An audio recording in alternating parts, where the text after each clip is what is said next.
Hey, yo, yo, yo, and away we go. Hello, everybody, and welcome to the Mike the Ref Twitch stream part 2. The music's been all over the place. I wasn't able to get that fixed up. Let's bring this over here. I'm still not ready to go, to be perfectly honest. I've been running around here after that first stream tonight, just getting... you know what life's like, guys. Just want to say thank you to everybody for popping in here.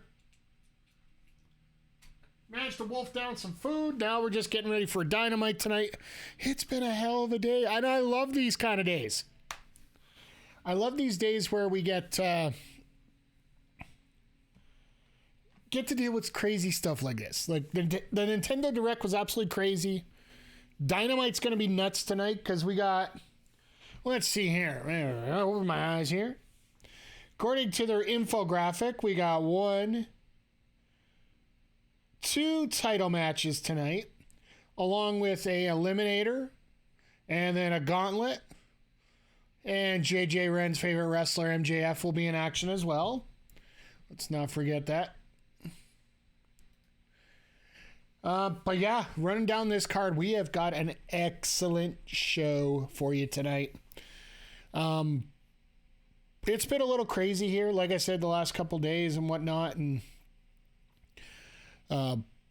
wrestling is starting to get to that peak season right now. As much as we try to hum and haw about the WWE, Mania season for the WWE is the busy season for everybody right now as we're getting everything ready. So, like I mentioned earlier, I was going to mention exactly why WWE is in a perfect position right now to separate the 2 titles when it comes to the WWE title and the Universal title. So, as we all know, it's Roman Reigns has had him forever and whatnot, and there's been rumors going around that USA is a little upset that the champion's never around. Like, the USA title has been helping out with that quite a bit, just trying to keep that organized and try to keep it worth something. But when you have 2 top titles and 1 champion that doesn't show up on your show, you get to feel like the B show.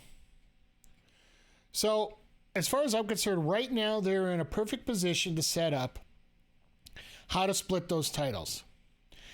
Now, here's how I'm thinking of it. You got Elimination Chamber coming up with Roman Reigns taking on Sami Zayn, who Roman Reigns gave Sami that opportunity so he could destroy him at home in front of his family and friends. Now, what I think is going to happen at Elimination Chamber is Sami's going to be in a position to win, and the Bloodline is going to walk in, namely Solo Sikoa, and he's going to intentionally get Roman disqualified. It's going to be the second loss of Reigns' reign, but it will be another one by disqualification. The next night on Raw, the way you settle this, and this is the key, it's the fact that Sami had a clear win and Solo came and broke it up. Adam Pearce comes out following that and says, look, I've talked to the executives and Sami deserves that title after what you did. So therefore, we are going to be making Sami get his rematch at WrestleMania. And Roman's going to be going out of his mind. Cody's going to be going out of his mind. They might even do it during a promo with Cody in the ring. And they're going to go back to the WrestleMania 10 scenario, where they're going to have Sami wrestle for the Universal Championship and Cody wrestle for the WWE Championship. And you toss a coin or whatever to determine who gets what night. Whoever doesn't win that first night, or whoever doesn't get the second night, has to wrestle on the first night as well. Just to make it fair, because just like Bret Hart had to face Owen Hart in the first match of WrestleMania, and then also face Yokozuna in the main event after Yokozuna had his match with Lex Luger. And this is where you end up getting Sami Zayn and Kevin Owens being able to win the Tag Team Championships. because Sammy will get night 2 against Roman. Cody gets night 1 and he wins the championship off of Roman.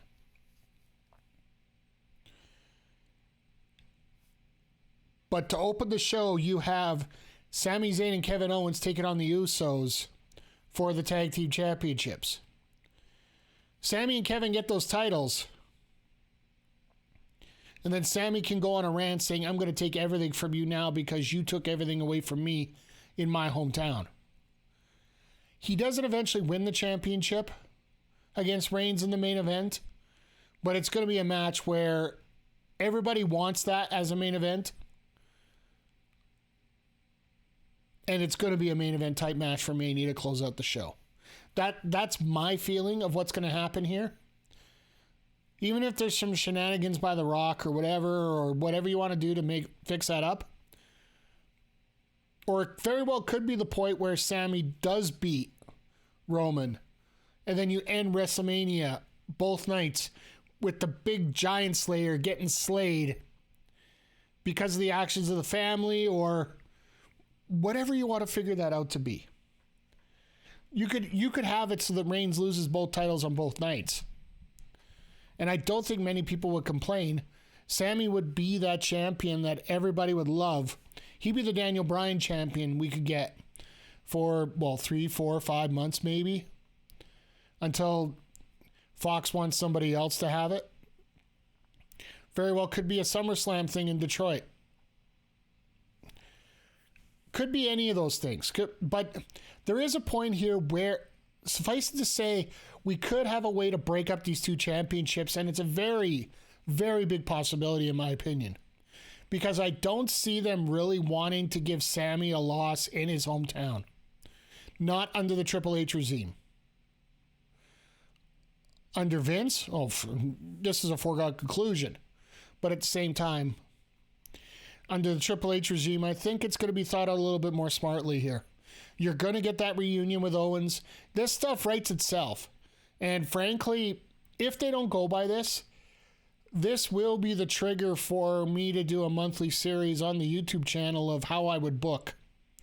And it's not going to be a regular, it's not going to be a weekly thing because frankly, I don't have the time to do that. But we definitely are going to go through different booking scenarios and how I would change them and make them make a little bit more sense. So, but yeah, I just wanted to bring that out because I think a lot of people a lot of people are expecting a lot of weird things going on here. So let's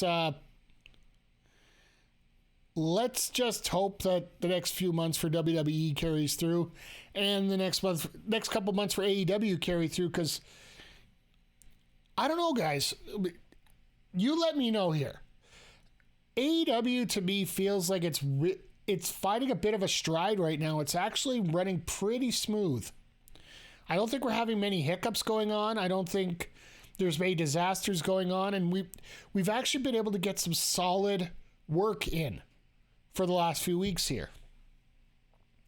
The last few months, really. Because Full Gear was a really solid pay-per-view. So as far as I'm concerned, going into Revolution here, as long as they can maintain this momentum going on, I think we could get through it here. Like tonight, we got the Elite versus Top Flight and AR Fox for the Trios titles. We got this crazy storyline with the Acclaimed and the Gun Club that's been going on a lot longer than any of us probably would have thought. We got Bryan Danielson taking on Roosh in his final challenge to get that Iron Man match at Revolution against MJF for the title. If he wins tonight against Roosh, he qualifies for the Iron Man match. That was the stipulation that MJF put out. And speaking of MJF, Konsuke Takeshita is taking on MJF tonight in an Eliminators match after what happened backstage and during the Bryan Danielson match with Timothy Thatcher last week. In the women's division, we're actually going to be getting Jamie Hayter taking on the Bunny in an Eliminator match as well, which the fact that the Bunny's been injured for as long as she has, it's good to see that she's getting an opportunity to show off a little bit more here. So, hey, Adam, good to see you here in the chat, my friend. I hope you're having a great day so far. It's been an absolutely wacky afternoon here. I was on here streaming the direct as well, so it was pretty good as far as I'm concerned. The Eliminator match is basically, in WWE where you have to beat the champion once to get a championship match. They wouldn't officially call it an Eliminator match, but that's essentially what they were. It's the opportunity for the champion to eliminate a contender for the chance to get a championship. So tonight, Takeshita is taking on MJF, and if Takeshita wins, he gets a chance for a championship match.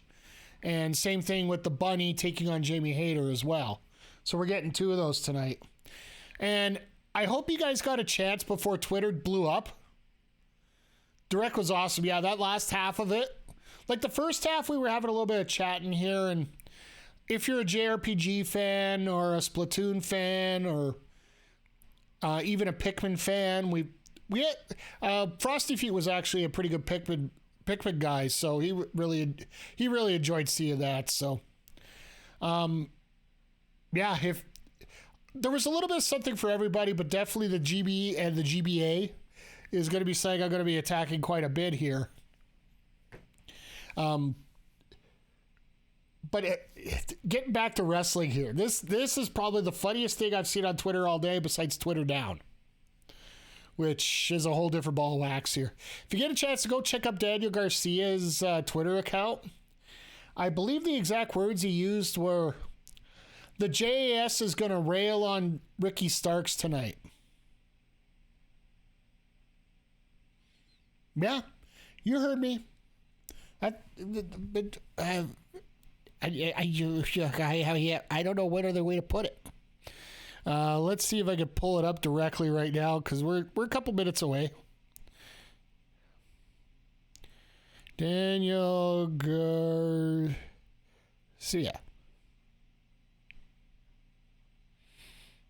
AEW.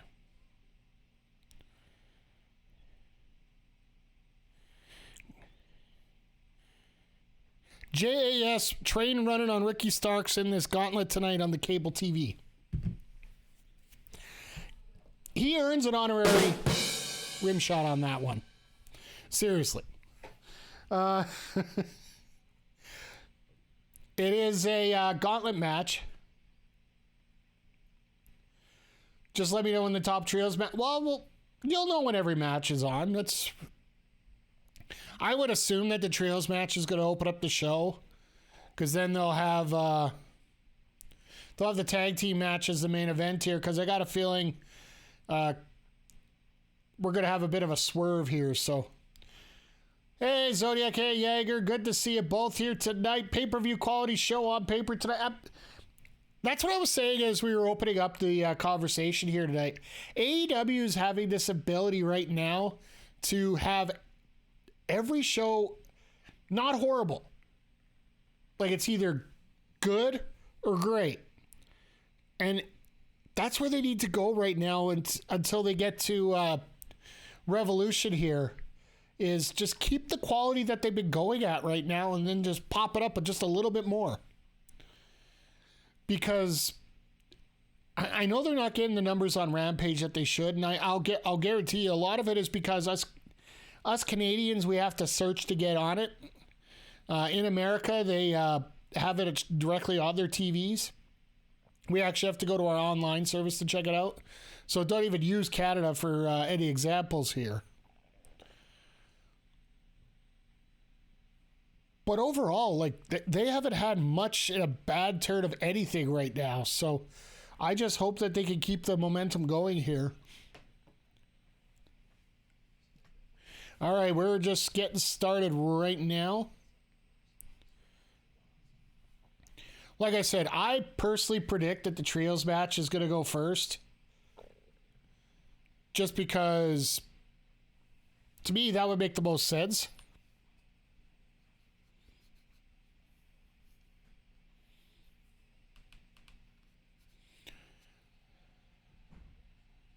Championship Fight Night, as they call it. Some of the states, Hulu is an option if we don't have cable. That's true.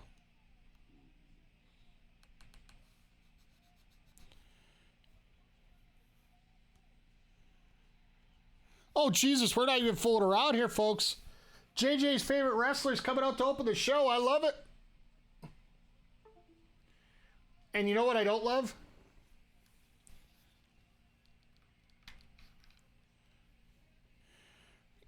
Sorry, JJ, I don't know anything about the Hulu stuff, so Zodiac's asking if you can see it on, if you can actually see it on Hulu, so. And forgive me, folks, because I forgot to charge up my little keyboard thingy, so I'm going to have to do it.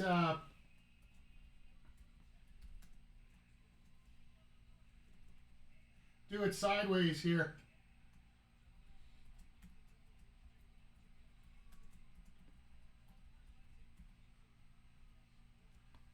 Whoops, I almost put a bad word in there.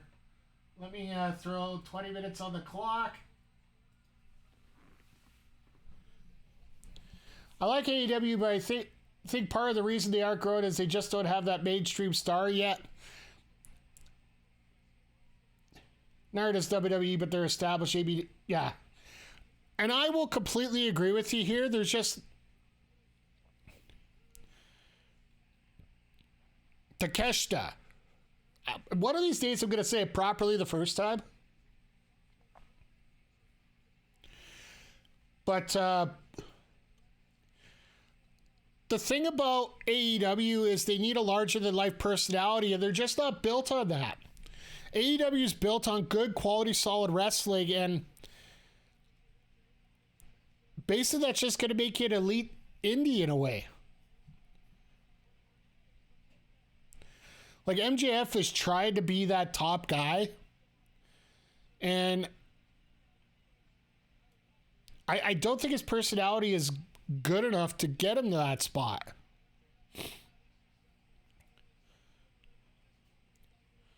But yeah, if you guys are wondering, the predictions are up right now. Is it possible to give Takeshita a win without hurting his status? Absolutely. You bring out Danielson for an intervention spot. You have MJF just walk away like he always does.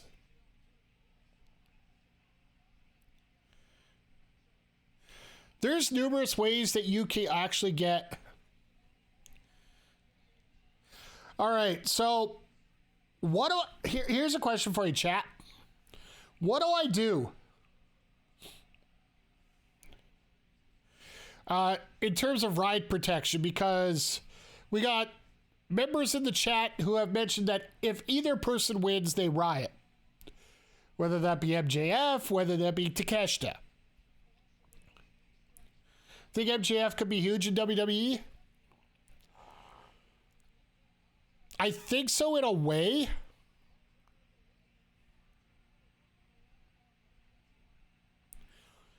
I think, but I don't think he could be that elite level wrestler that, like Adam was talking about there, like the Austins, like the Rocks. I don't even think Cody will be that. Even if he wins the title at Mania, I don't think Cody Rhodes is that elite level star.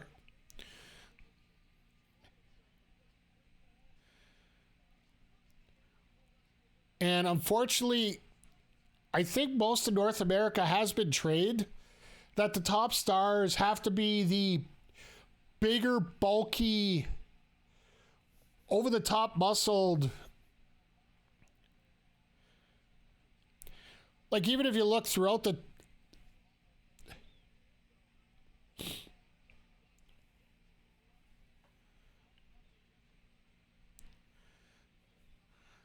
Oh, you guys having a crazy discussion about Hulu here.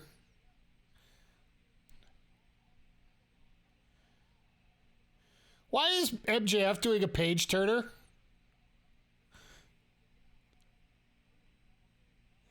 Cody won't be able to compete the way they've built up Sammy. Zodiac, what I want you to do for yourself, check out the VOD for this tonight.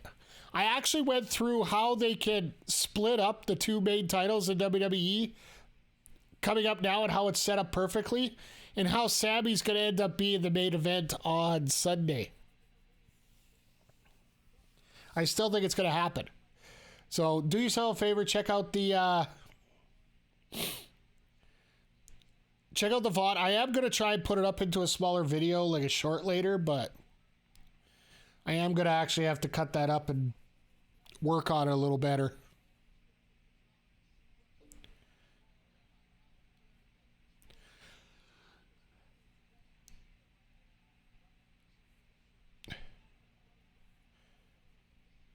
But they are definitely making Takeshita look good here. And from what I hear, everybody in the locker room wants to let Takeshita look fresh here, right?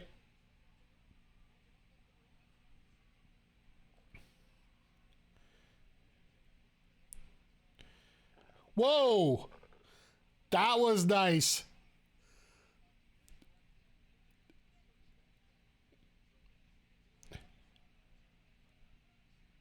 That cheered up Brainbuster. Jesus.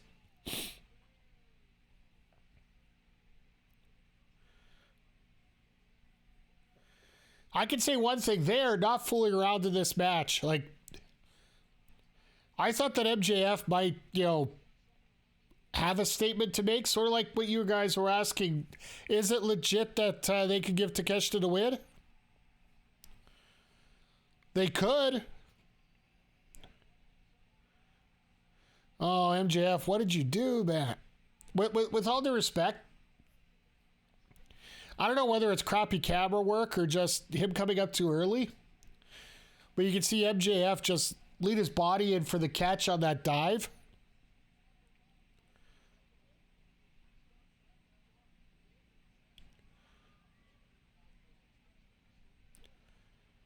Oh, here comes the reverse.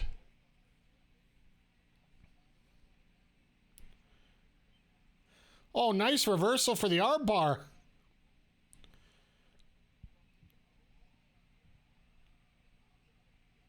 No way. Nice reverse. Oh. Jesus.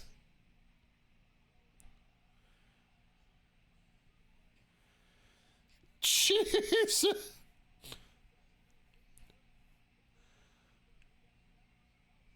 Okay, so you guys can deal with the Hulu thing. Did you see last week when they cut the box right? It was I will say this: the production quality of AEW has gone up, but they always keep making that critical error here and there. Like the cut man and I don't mean the cut man down on the floor. I mean the cut man in the truck, which cuts between scene A, scene B, scene C, scene D. He just doesn't have the right touch yet. Which is sad because these guys have been around for what, 4 years? Yeah, it'd be 4 years now almost. 3.5 years.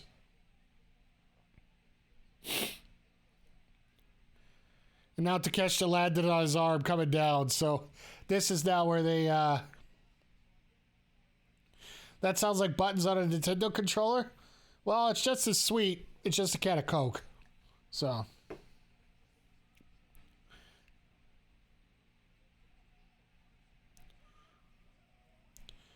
I've always assumed that WWE plans their matches better so the truck knows where to be when. Yeah. They also have some stupid moments, don't get me wrong. But for the most part, in terms of that kind of production, I can speak to this because I actually do live wrestling production. You sort of have to get a feel and you have to know your people in the ring, right? And that's one of the problems here right now with with AEW for relatively having... They might have production people that aren't as familiar with wrestling. Like when I'm doing editing and when we're doing switching or whatever, you've seen a wrestler enough times, you know that, okay, if they're going to be starting this motion, they're going to do this. Or then if they're running the ropes this way as somebody's getting up, they're probably going to do this. So then you switch the camera to the right one.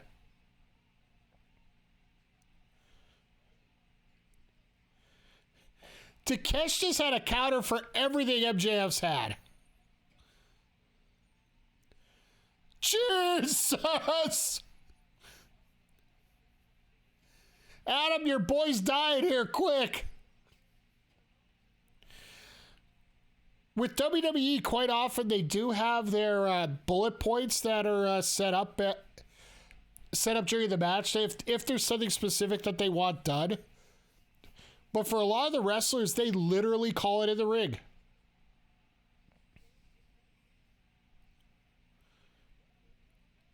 And just feel it out with the crowd. And the only thing that will happen is the ref... Oh, there we go. There's a reversal. That entire sequence. This whole match. Like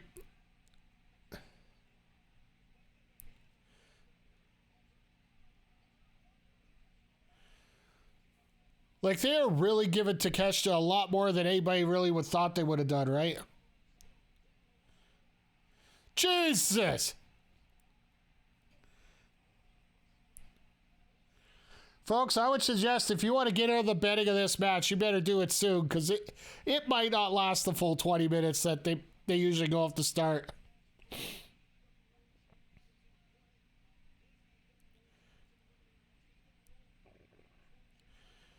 So I'm assuming the 6-man is going to be probably the top of hour 2 if it's not.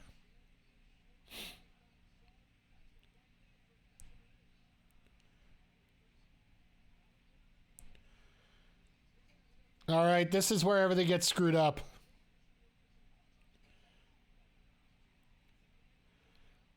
And MJF falls to the outside. Now, that's something I don't see from wrestlers a lot. If a wrestler moves down his knee pad for like a special move or something, if he doesn't get it, typically the wrestler will just leave it there. Oh, yeah, there we go. Good old kick of the rope. A.K.A. Dick Kick City. Might see Roosh interfere, maybe. Calling it now, Daddy Ass turns on the claim tonight. Yeah, I got that feeling too, especially if it's the main event. That comment about how... Wow.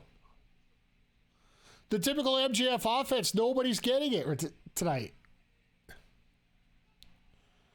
Well, that's a jab.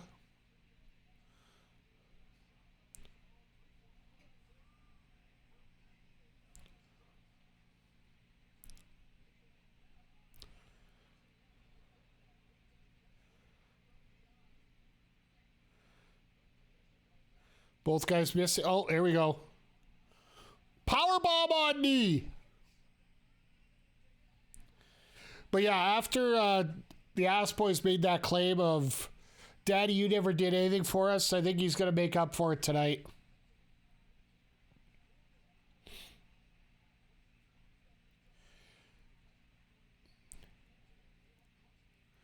Damn, this match is great. Wow! Eat your heart out, Sami Zayn! Sami Zayn's got a beautiful blue thunder bomb, but...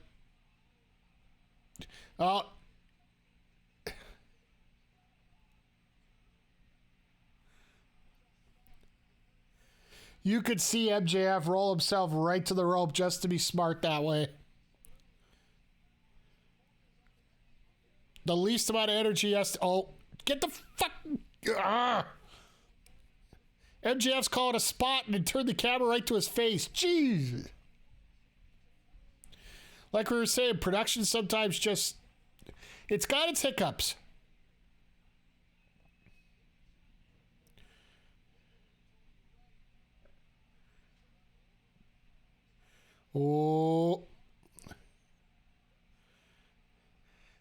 that's where the mistake was made. There's the arm bar.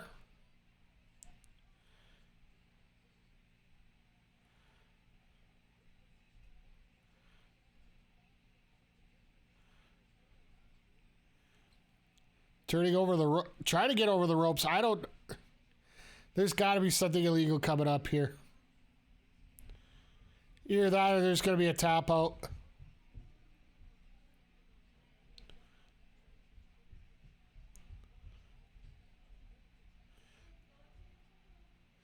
Oh, he just touched it. There we go. Oh, my God. And there it is. There's a tap.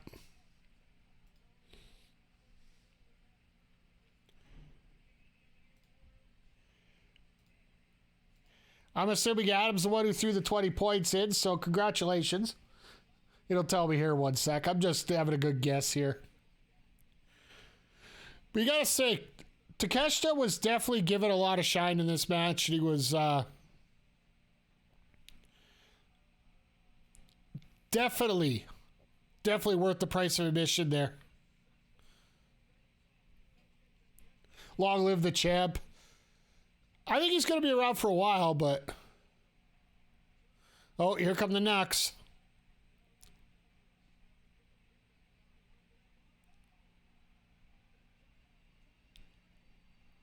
Oh, the ring. Oh, never mind. I thought he had the Regal knocks out.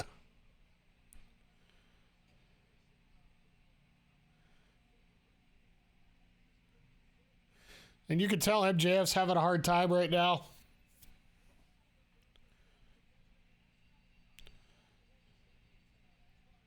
Oh, and Takeshita bladed.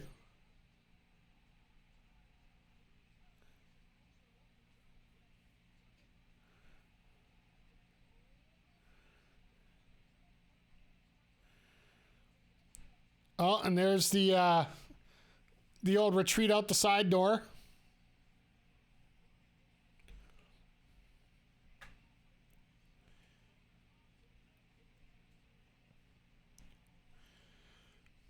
I gotta say, for an opening segment of the show, definitely worth the price of admission here.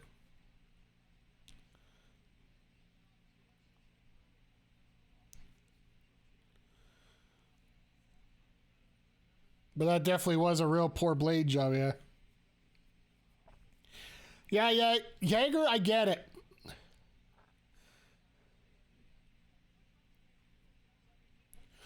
The only reason, I get it. For 99 to 100% of these, Danielson took a while to get to the ring because they needed to find his track. I'll say this right now. What I think actually helped it a little bit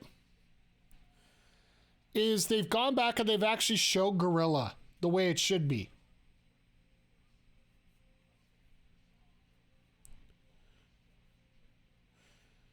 If you guys haven't seen this match from last week,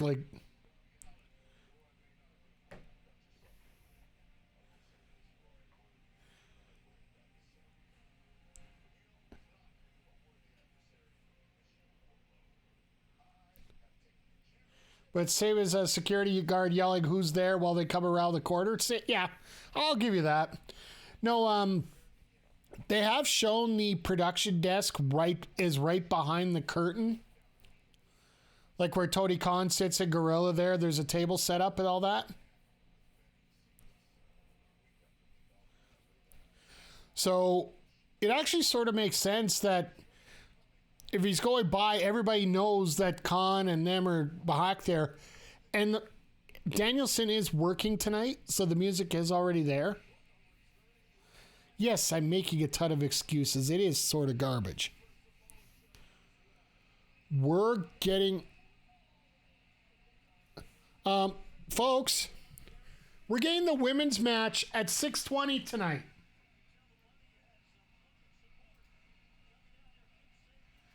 Eliminator number 2.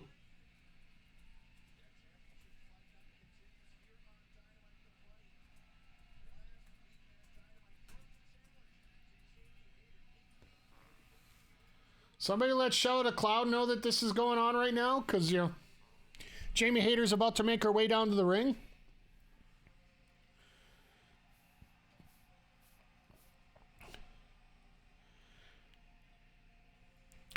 I'm actually legit surprised. Granted, they do have that gauntlet match to go through, so they don't want Jericho. Oh wait, Jericho's not in it. Jericho's gang to go long on them, especially after they said they were going to rail him. Yeah, I'm really happy for Jamie Hayter in this position here, Adam. I'm the same way. Like this team of Jamie and Britt. Like I didn't know a lot about Jamie Hayter going into AEW. But just watching her in the ring and like her and Britt at times, like it's gotten better now. But at the beginning, when everybody got started, you could tell that Britt was extra polished. Jamie was extra polished. It's like that video game where you don't need the patch. And the rest of the girls on the roster had a tendency to have a flub here and there, or some kind of trait that they needed to fix before they could be that top level that we were talking about.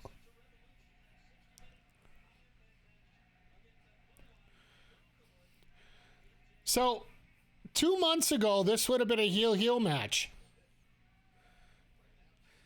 And it's almost instantly, thanks to Saraya and Tony Storm, that Baker and Hayter just have flipped.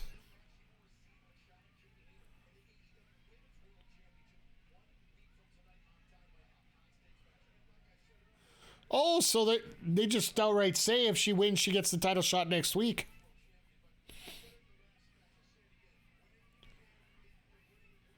Yeah, the women's roster has improved exponentially, and while I'm not going to credit all the people that have been signed out of the Fed, it can hurt with a lot of people that have had the kind of experiences that a person like Ruby Soho, a person like Athena, Mercedes Martinez. Like, don't get me wrong, Sarita Deeb is a great coach as well, but all these women that have been there just recently, like that's...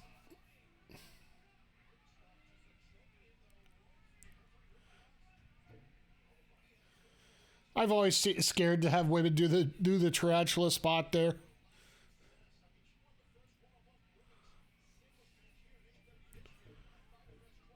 And that's just from an outfit standpoint. That's about it.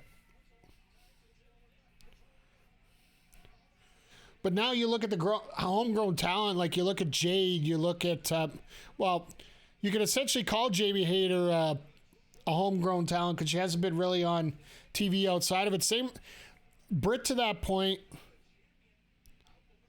Penelope and the Bunny here too. Like the Bunny's had experience in Impact Wrestling and in TNA. You've had some with some AEW for some ROH experience as well.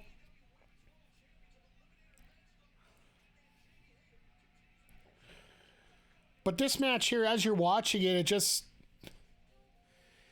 it doesn't feel out of place on the card. It doesn't feel like you're putting a Haterade poster. I love it. I love it. Wait, let me get the mute on here because we got the picture going on. McDonald's don't pay me, so I don't give them no ads on my show, even if it is just audio.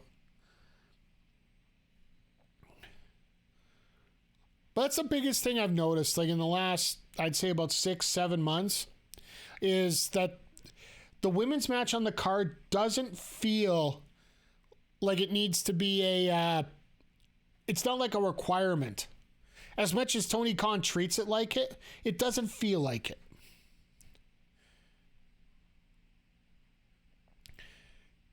It feels like they actually belong with the athletes in here and their production is just as smooth as the rest of the roster. And in many cases, I think it's a lot more smoother. Because sometimes when you get some of these spots from these guys, and you're probably going to see a little bit of that coming up here in the trios match. Because I know Darius and Dante, they have a tendency to get a little spotty at times. And well, the Elite, well, yeah, the Bucks, yeah.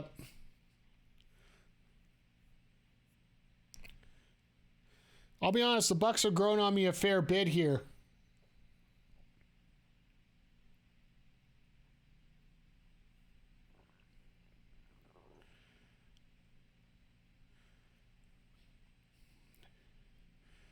Well, the other thing I'll say right now, and this particularly depends on with Hayter and Baker. Tony Khan isn't afraid to listen to what the crowd's doing, because you could hear the crowd get behind Hayter and Baker slowly as things have been going on, and they demanded that they win Hayter wins the championship, as well as same thing with the Acclaimed. Tony Khan knew he had something there, so he pulled the trigger. Tony Khan's not afraid to pull a trigger on stuff like this. And if you listen to Dax Harwood's podcast this week, one of the biggest complaints he had, and one of the reasons he probably won't go back to WWE while Vince is there, is the fact that because you're not homegrown, Vince doesn't like putting you over. Haterade is my pre-workout, and Penelope decides to rip that sign up. Seriously. And here we are. The bunny missed the spot, and oh, she ate it.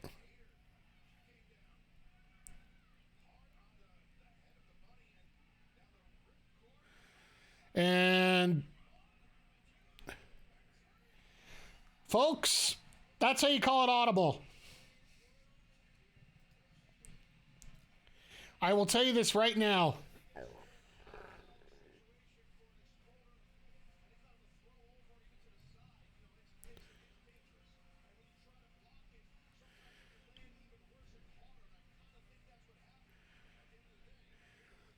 I think Allie's legit hurt again. This sucks.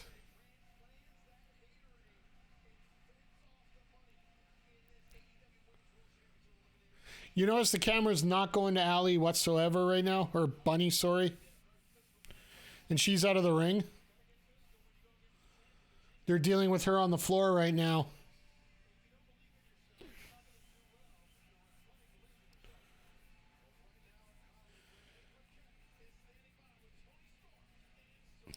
But you could tell right there instantly the second that... Oh.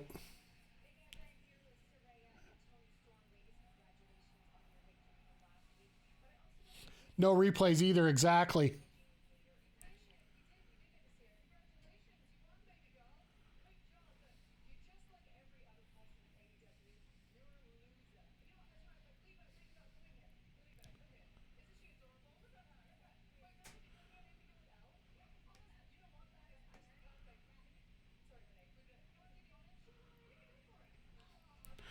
Oh, now they're going to beat up Leva Bates. You get no travel.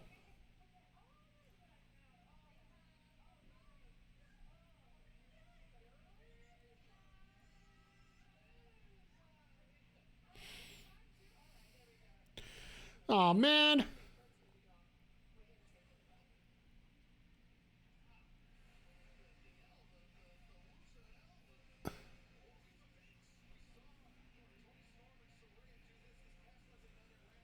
Yep, there is totally something not good.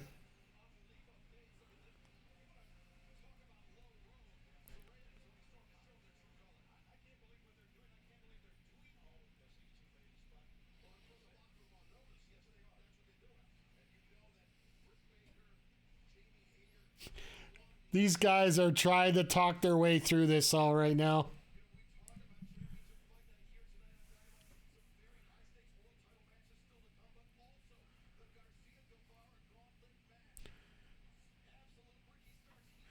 So,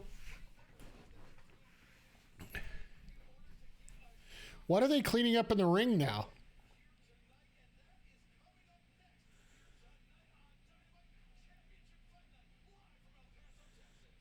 Ah, yes, Takeshita's blood. That's what happened. All right, this makes perfect sense right now. And they just what commercial, boom.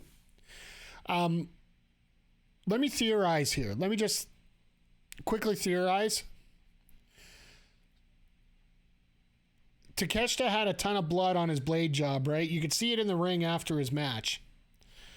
They didn't clean it up properly, and then I'm not even trying to look on Twitter right now. Ugh.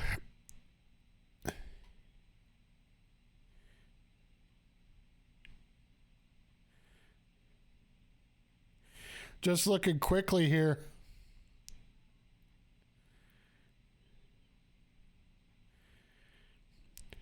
Nothing on my timeline in terms of what happened, but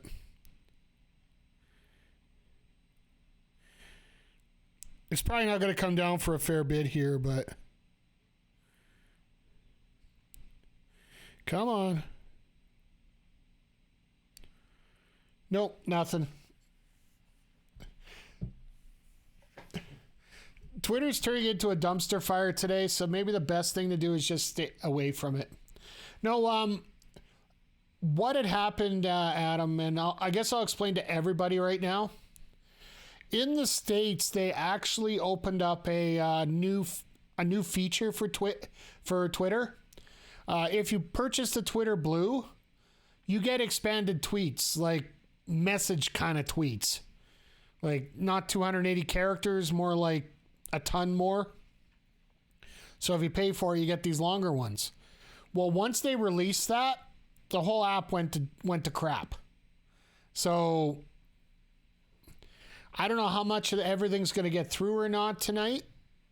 They're probably panic patching right now. I know in Canada it's $15 a month to get Twitter Blues, so I'm not. They got to do a lot more features and prove that they're actually going to work before I'll give Elon any of my money here. So, yeah, that's exactly what's happening. It's like if you're sending messages, it won't. I was sending some messages after the Nintendo Direct to a couple of the guys at Backbreaker Gaming through our chat, and I would get their replies in the alerts. JJ, that's 15 Canadians, so that's probably why it's so much higher. Because that's roughly what $8 or $9 is American. So,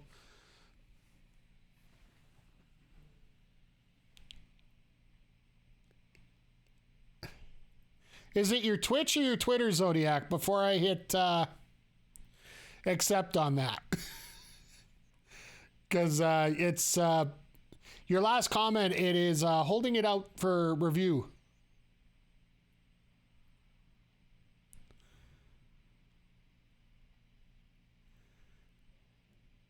Your Twitch? Oh.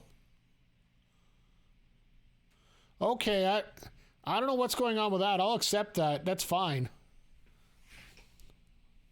Not paid for social media, don't need Twitter. Like I said, if it's at a point where it's actually worth the payment. Oh, review? No, I did a watch along of the Nintendo Direct from today. If you want to watch that watch along that I had this afternoon, it'll be up on YouTube. It's scheduled for 2:15 tomorrow. Adam standard schedule / Mountain Time.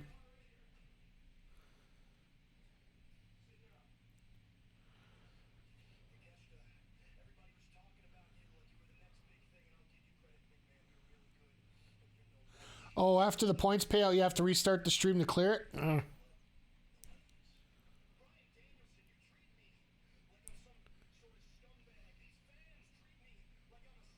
You are a scumbag.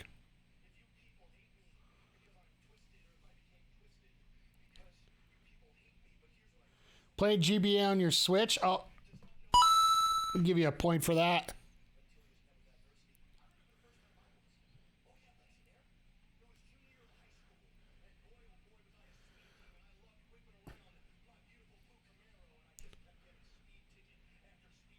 I am so looking forward to getting onto my Game Boy here.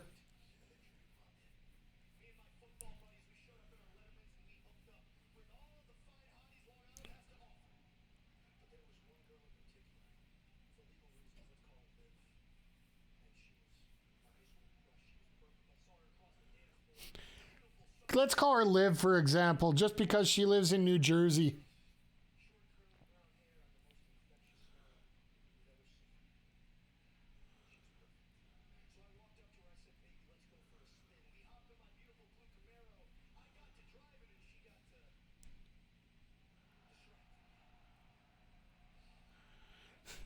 Wow. Wow.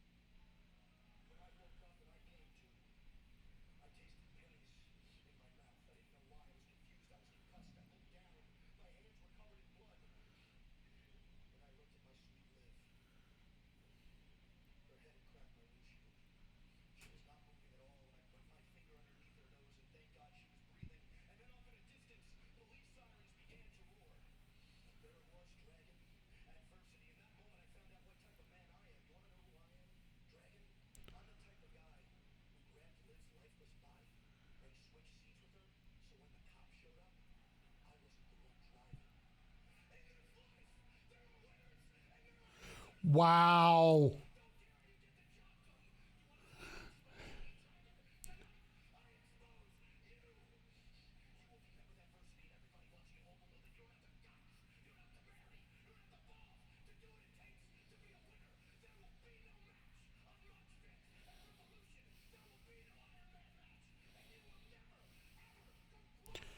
Wow.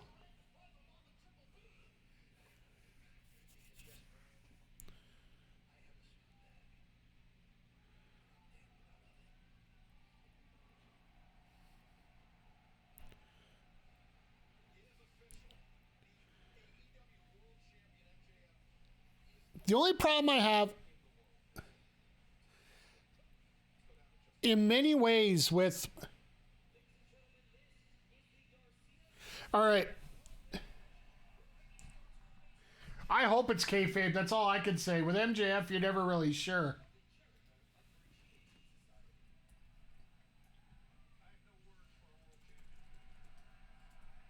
So I'm going to set this up for different scenarios here.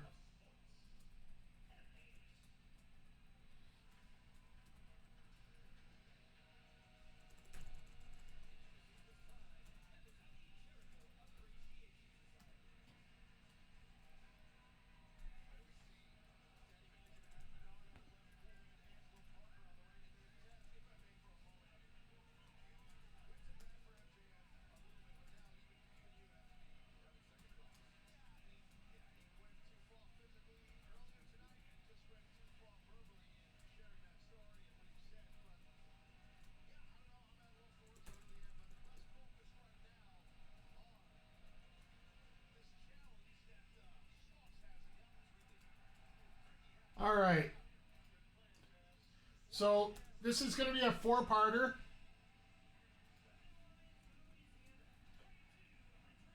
Because he's not supposed to face Jericho tonight. So either you're going to get... JJ, what is wrong with him? I could go through a million different things. All right, either Starks is going to win, or else you have to pick where he's going to get beat. There's Cool Hand Ange, there's Mike Menard, and then there's Sammy Guevara.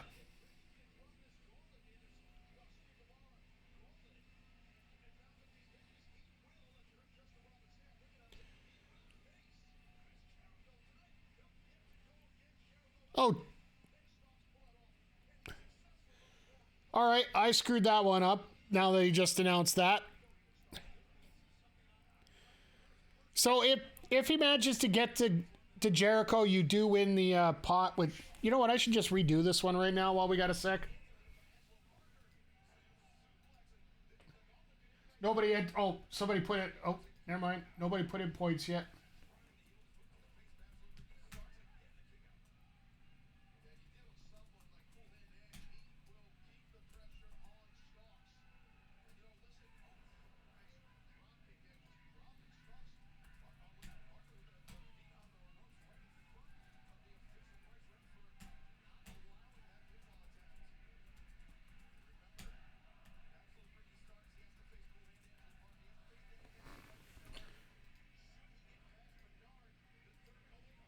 There we go. That's a little better. Get your predictions in now. If they end up moving Jericho to the... if they move it to a match later, I will... I'll just delete it. Simple as that. Just make it easy on everyone. Wonder if that was the original plan or was improvised after the women's match. Very well could have been. Because they probably have to eat another 10 or 12 minutes, right? Well, there's two.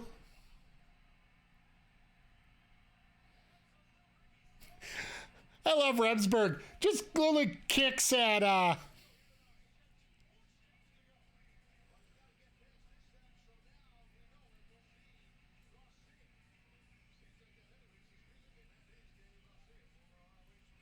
No, it's not Garcia. It's supposed to be Guevara. That was the terms last week.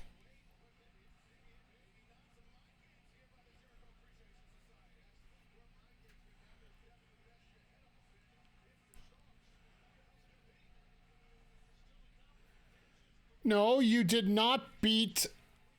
If you were around on Dynamite last week... Guevara, the rule was if Starks could beat Guevara if Garcia could beat Starks last Friday, he would be the part of the Gauntlet.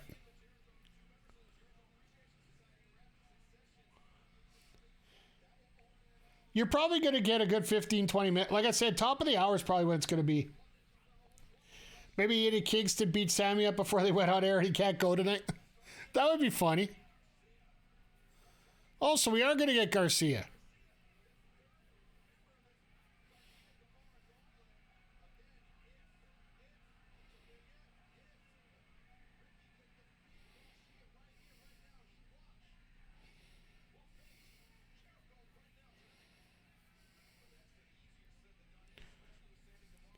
So one thing I want to ask you guys. What do you guys think about the new... Like, I don't know if you've noticed, but there is... The last month... They've changed the camera view here for the hard cam. It's a lot higher. Like basically the top rope on the near side reaches the bottom rope on the far side. It gives you a really different point of view compared to what you see in the Fed, which is a little more level. I know it's a subtle thing, but what do you guys think of it?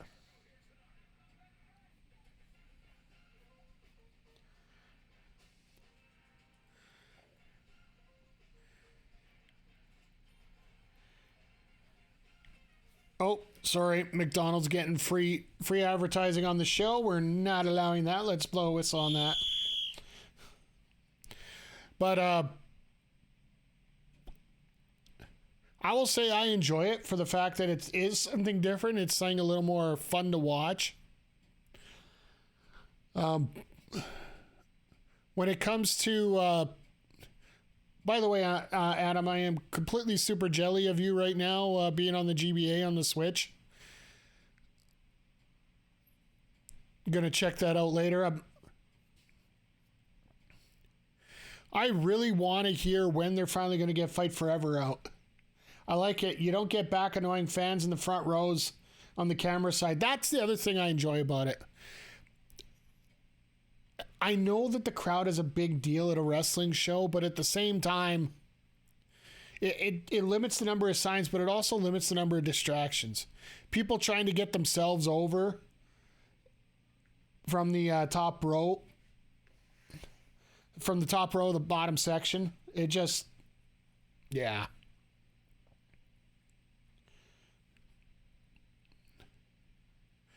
By the way, while we're in picture here, I just want to let you guys know, I literally just got this shirt maybe an hour before the last stream that came up.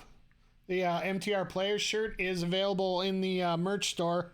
The link just popped into the chat there. So I will have a new design up next week, actually.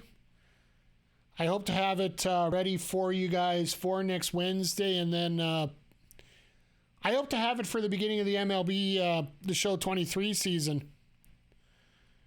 As the players are back in the Electric Show League this year. Got a couple regulars that are in this chat that are joining it, so it's going to be interesting. They're doing a bunch of mini seasons, it appears. We're going to be running right through till January. But I could definitely take some time off when Street Fighter gets released here. Because definitely, like, once Street Fighter comes up, that is going to be that's going to be a main focus game here for a little while. Until I get burnt out on it or I become a world champion. My bet's on the latter.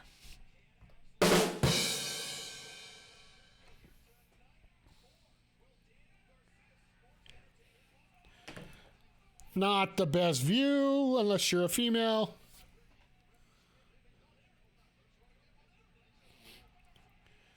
Once again,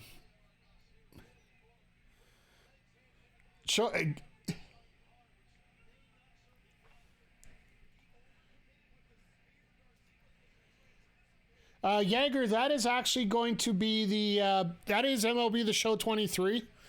I did mention it at the opening of the show here today, as well as closing out the first stream. Closing up the first stream earlier. Oh, nice power bomb. Saturday stream, we're going to be having NFL The Blitz 02, but if we get a chance, if the video is available, I am going to actually check out the San Diego Studios MLB show. They have like a Twitch show that they run periodically with new features, and they're actually going to be talking to the president of the Negro Baseball League Hall of Fame. Talking about the new features about the Negro Baseball League and celebrating black players, and a lot of people don't realize that there was a Canadian team involved there. Ha! You see Starks there having to pull the tights down there?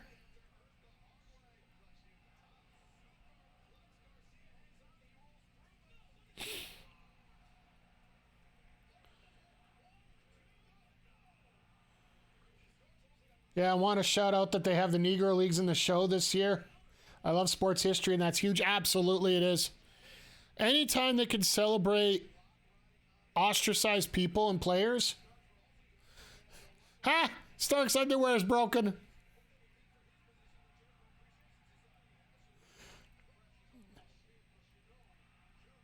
The museum for the Negro League Kansas City is amazing. Oh, nice shout. Wouldn't mind taking a look at it, but I definitely want to see what San Diego Studios is going to put on. That's why for sports games, I think this year I might cut back a little bit in terms of the number of games I purchase. Because honestly, ever since a couple incidences in the NHL over the last month, I've bought the game already, so they've gotten my money, but I just haven't felt like playing NHL 23 that much.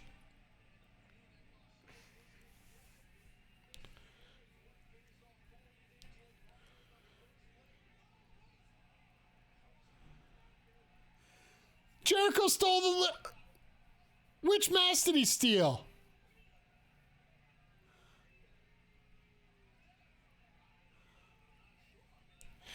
Shut up, Taz. You know exactly who that was.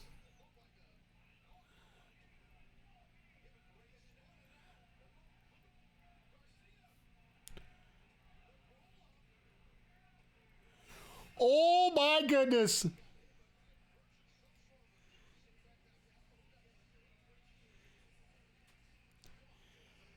I'm sorry, guys, but this is under Sammy wins.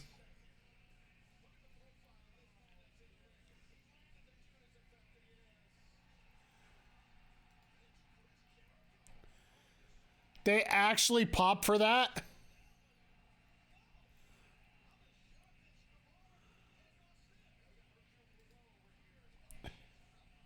Was hoping for Cole Carter? Isn't Cole Carter like with he's with one of those dark those AEW dark factions, isn't he? I'd like to know whose mask he stole from the back. That's the thing I'm wondering about.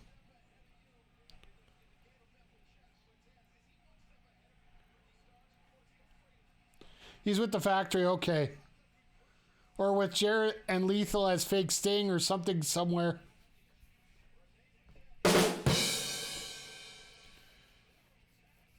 All right, here we go. This is the last promo they're going to have together.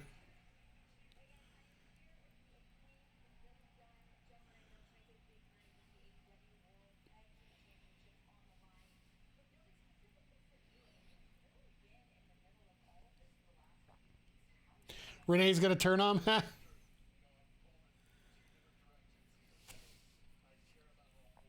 You should be a running gag reveal.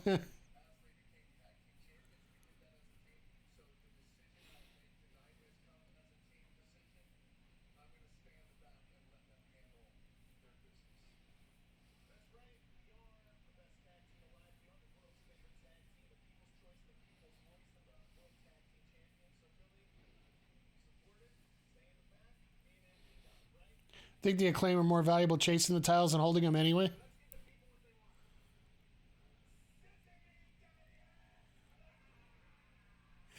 So, you can even see in Caster's eyes, he's like, yeah, no, we're losing tonight.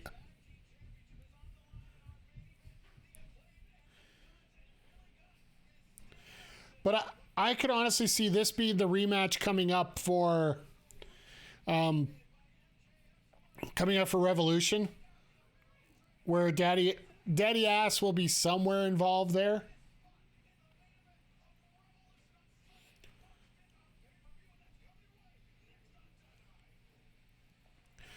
All right, so Danielson and Roosh in the next match here. Daddy Ass and a Shark. I could see that. But yeah, just a reminder, everybody who are local here, we are going to be hosting AEW Revolution at Beercade coming up March 5th. So if you don't want to pay the $50 for the show, it's only going to cost you a meal and a good tip to the server.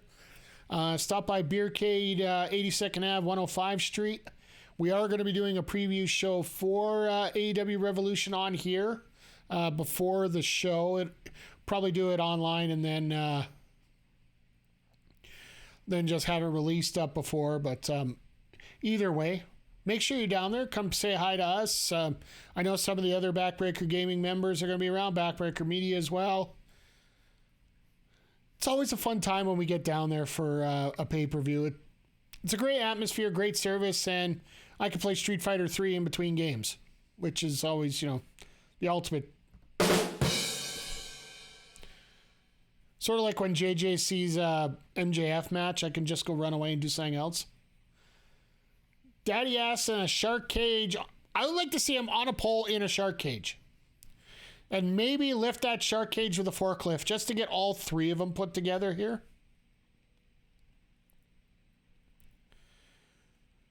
But yeah, just a bit of crazy time here going on.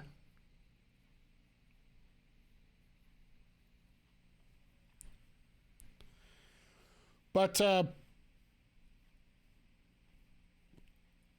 They're bringing back Chuck Palumbo? I don't know about that.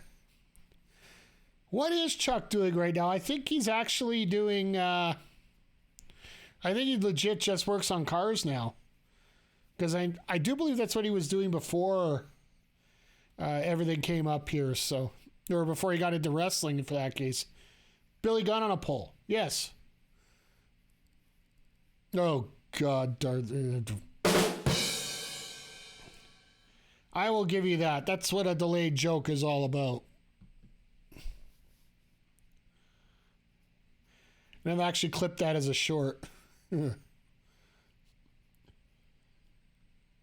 I will say this. If any of you here are streamers and you use OBS, this new vertical stream option you can put on your OBS system, it's absolutely spectacular. I just need to get my ass together and put them out. Oh, here we go.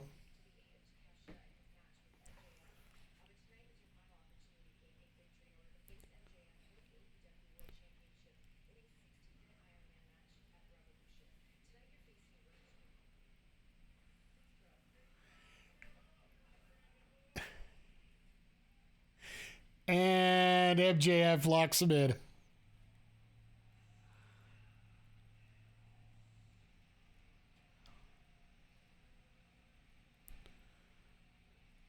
Ha!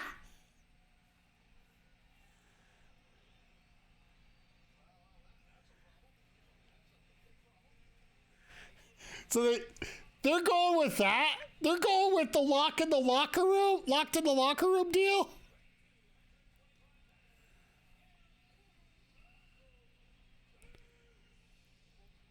Really?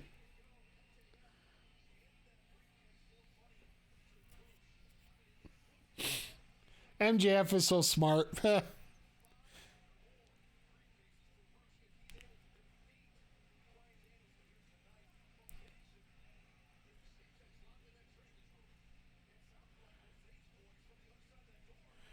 I was going to say, that better be Jose. I don't think that's MJF.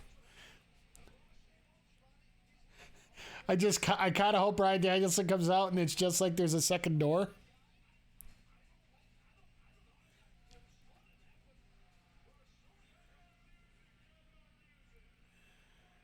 Wow, that's an outfit. That's an outfit. I think I need to send them some of my personalized gear here. How many more times does MJF run the "you'll do all the things, you'd wrestle me" in the pay-per-view shtick, though? He's even mentioned.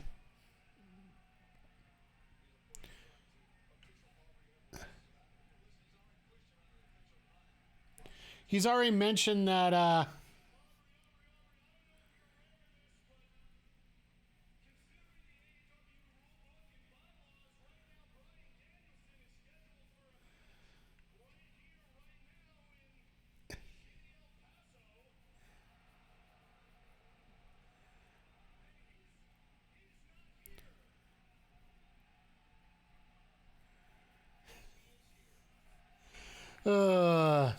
in terms of how many times he's going to run this shtick, that's the thing about MJF. All he does is run the old shticks.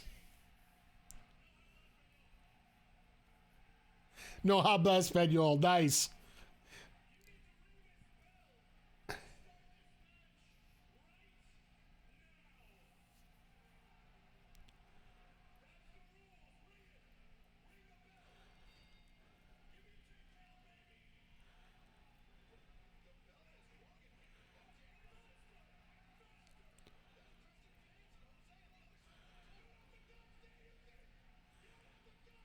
Ha!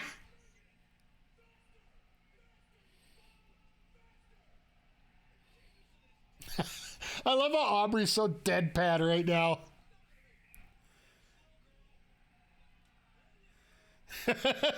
Stare at him for a good...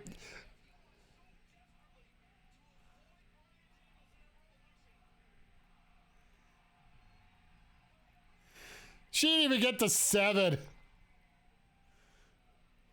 I love this. I love it.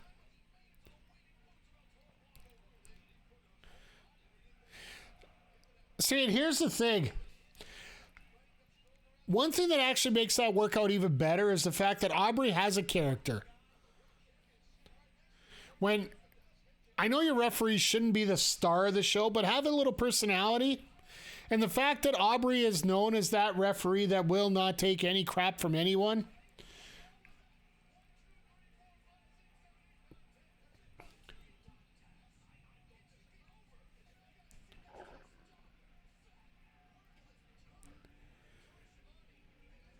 MJF on commentary. This will be a blast. Good thing you guys have me here. I think this is the only time I didn't mind the MJF Gauntlet, to be honest. It's the only time he did it. Why did Cody have to do it? He was an EVP, and even in kayfabe, he could have just been like, lol, you face me now. I think they were trying to keep the EVP part out of it, and merely the fact that MJF beat Cody already and beat him numerous times. And Cody just wanted one more shot at him, right? So if you want a shot at me, you got to do what I say or I'm not going to wrestle you because I've already beaten you. What's the point? It's one of these side effects of not having a general manager pro quo.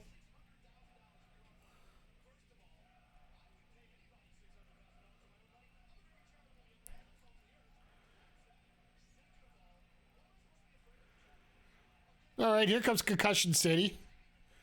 5 or 6 headbutts.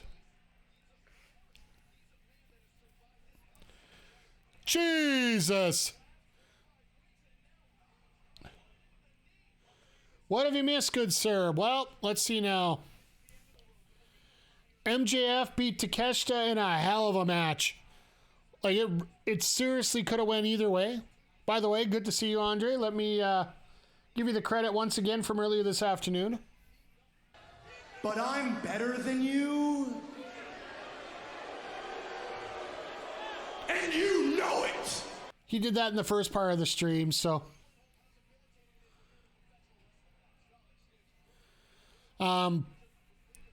We had Hayter beat the Bunny. And it looks like the Bunny was legit injured in the match.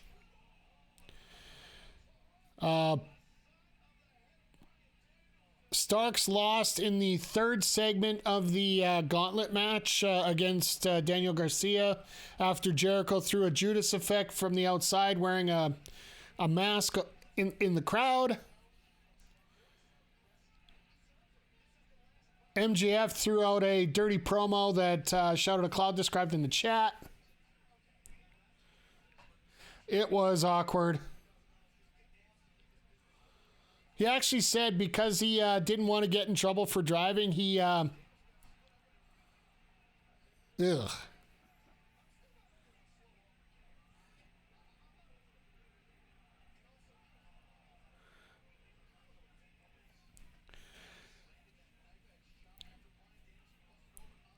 Basically, MJF has turned around and said that he'll be a bastard that does absolutely anything to win. They tried locking Danielson in the trainer's room and pull the old count to 10 while he's locked in a room deal. But Preston Vance turned out to be a stooge after the doors open.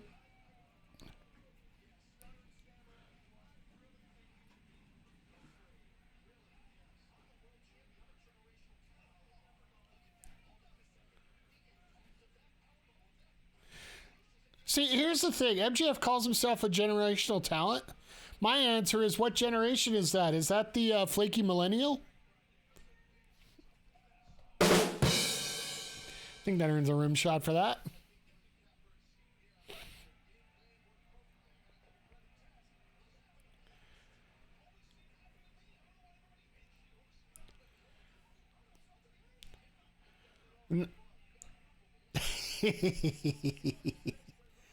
He's a douchey Gen Zer.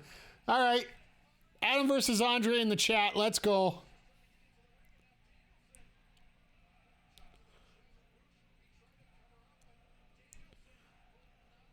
But I'm really happy that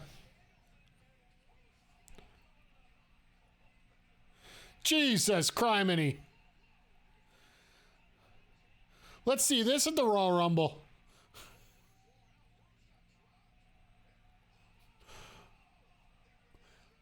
Really? Look what's on the camera. Blood on the camera. Let's go. All right. I got the mute button on time now because once again, we are not letting McDonald's get any free advertising on this stream because, well, frankly, they haven't paid me anything.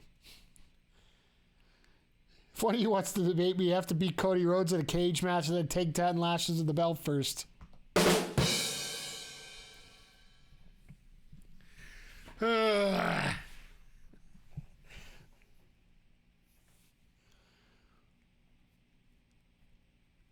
What if I already beat Cody and took the lashes? You didn't.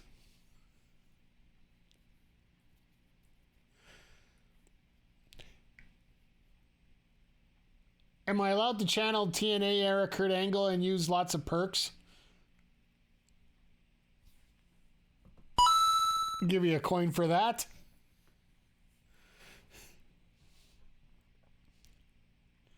Oh, you beat him on an old video game. I guess that counts.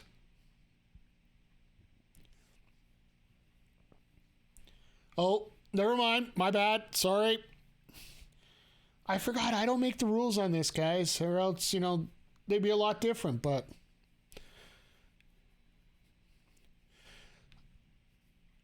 Yeah, well, Danielson's always bleeding like this.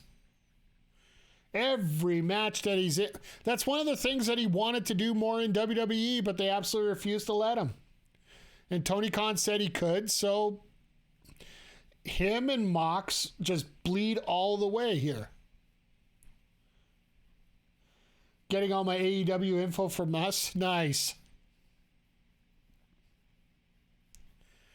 So here's a question for you, chat, and you can throw it in here since we're talking about this. If somebody had to face you, but you had to set up a gauntlet, what kind of gauntlet would you set up? I want 3 stipulations.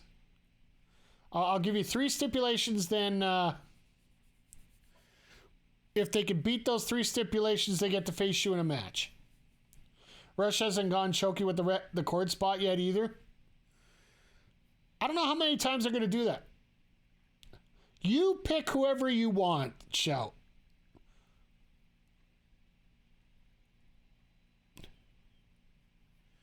I'm keeping this pretty wide open for you guys. I woke up from a nap 30 minutes ago and ate supper. Now I'm going to watch the February 4th Stardom show. Oh, you're recording your Stardom Wrestling review on there? Don't forget, guys, once again, check out our wrestling YouTube channel. It is we actually have 5 videos going out this week on our own here. Not just the three episodes you have out, Andre, on your channel. They get simulcast on ours after that, so it's usually a week later. We have 5 videos going out, 5 full videos going out. Let's see here. Sorry, I want to get back to this. Darth Mick, Battle Royal and the enter number 1, 6-person ladder match, Triple Cage of Doom. I like the Triple Cage of Doom. You would choose Pete Dunne and he would have to eat 20 all-beef hot dogs? Okay. You have to beat Goldberg in a 1999 match, which never happens. You have to have a 5-star match with Almost. Never going to happen. You have to beat Adam at Tetris. Will always happen.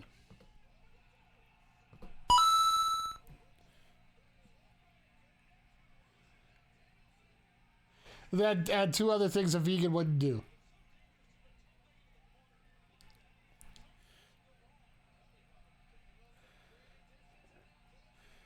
Jesus! And they're still using that camera covered in blood.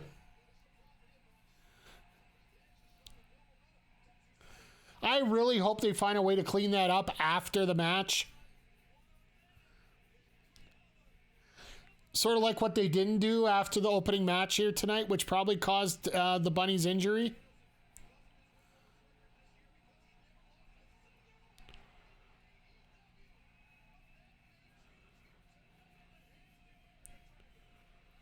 Rush hasn't lost a singles match in AEW? Yeah, she, Hayter went for an exploder and, she didn't go up. And she got dumped right on her head. You could see the match was supposed to go a little longer, but all of a sudden the referee talked to her. Talked to Hayter real quick. Hayter got her up. Ripcord clothesline. 1, 2, 3, done. They did not show a replay. They did not show the bunny after that. We're pretty much assuming she was hurt again. Man, you can tell that Danielson wants to leave it all in the ring if he's hanging them up in the next couple of years. Like, here's the thing about Danielson. Money doesn't do it for the guy. Like, he's made all the money he needs for the rest of his life. Like, Brie is not Nikki when it comes to needing Bella money, right? Well, they're in El Paso, so C is... This crowd is lively tonight. I love the fact that they're getting the C chants in tonight. Yeah, he just wants to wrestle. He looks so damn good, yeah. Like...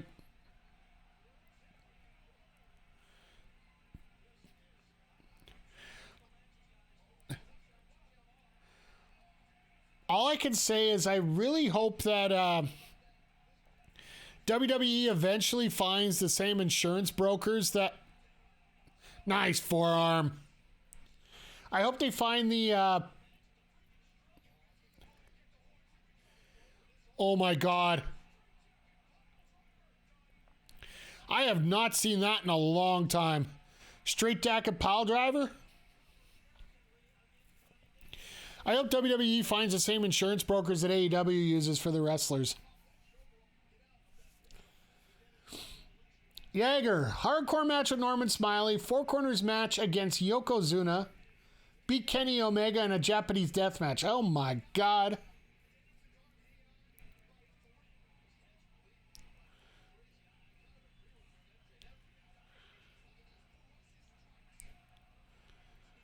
Are they going to get a DQ out of this? Nope.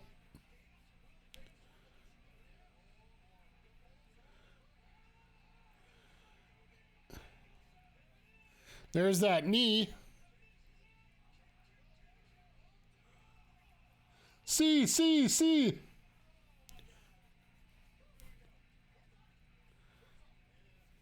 MJF is over the moon right now over that. Yeah, like I'm even seeing some of my regulars on Twitter. Here's some of my favorite Twitter followers in town. They're saying themselves that this is one to remember. This has been a great show. Like, that's what we were talking about at the beginning of the show here. It just needs to be consistent and consistently good. And this is what it's been, even regardless of the injury.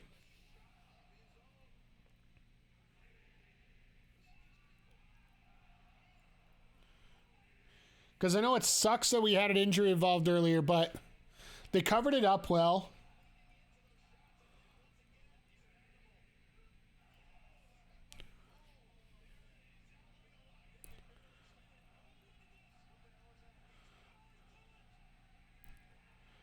Jesus, look at this.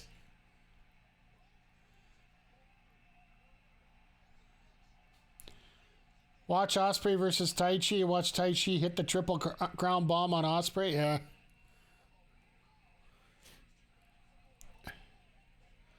So have you guys heard of the Impact Wrestling announced their basically the sequel to the Multiverse of Madness for them? And just announced Will Ospreay versus Mike Bailey coming up WrestleMania weekend. Second knee. And there it is. And I forgot to put even the prediction down. Sorry, guys. I think we all knew it was coming up. That look on MJF is priceless. Looks like a head or face injury. Ugh.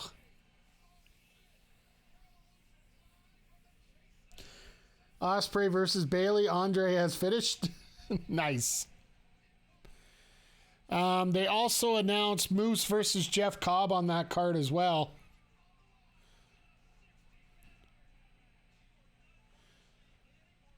And there's going to be more coming up. It was just off the top of my head. I remember that.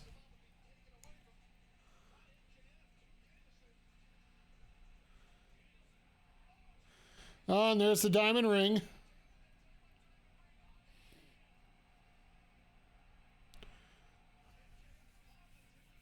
Now he's going to break the arm. Nope. But now who's going to run out on him?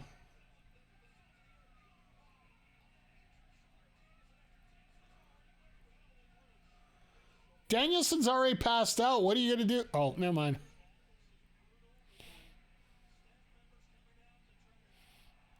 Yes, the local talents, aka security. Max, you are screwed. Nice crowd side.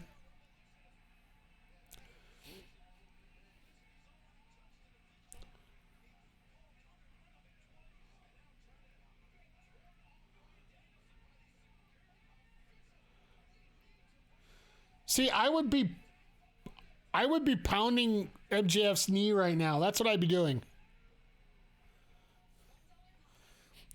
They've got this abrupt commercial. I honestly, like Zodiac, I know you were looking at that. It's a facial injury. I think she landed straight on her face. She didn't get the full rotation down. Which makes sense based on the way she came down like a pile of bricks. I honestly think she slipped on a patch of blood there for Takeshita from that opening blade job there. Because that's why they were so feverishly trying to clean it after the second match. Because Tony's probably screaming at him to clean it up. Which he should have been screaming at before they started to do that, so.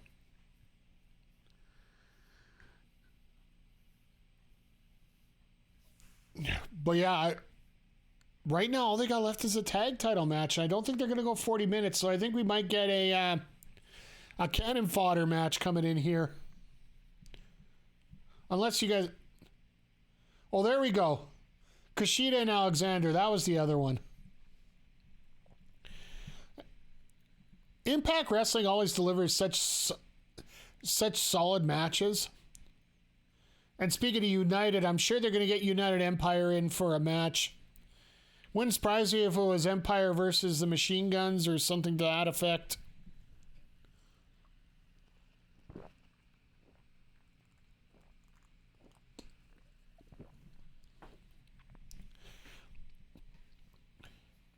But I'll let Astrid and Cody talk about that on Making an Impact tomorrow. Yeah, I would say an Aussie Open versus Machine Guns rematch would absolutely be on the card for something like that. Those are the kind of teams that you're going to want to have come out here. So that WrestleMania weekend for all the independent shows is going to be something special. Like, I think that, I'll be honest, I don't think WrestleMania this year is going to have the same impact that it had in previous years. And it's sort of like what I said about the Royal Rumble. You don't necessarily... Sorry, I guess I can relate it even more to what I said about here. Okay. Oh, you mean the night that I'll be there too, Andre? Like, Top Talent Pro Wrestling tomorrow night. If anybody is free in Edmonton tomorrow night and they want to see live wrestling, Midway Music Hall on the South Side. I'm going to be there. The main event is Tom Lawler against Mitch Clark. So two UFC vets going at it. We also have Masha Slamovich defending the Top Talent title against Harlan Abbott, formerly known as Heavy Metal.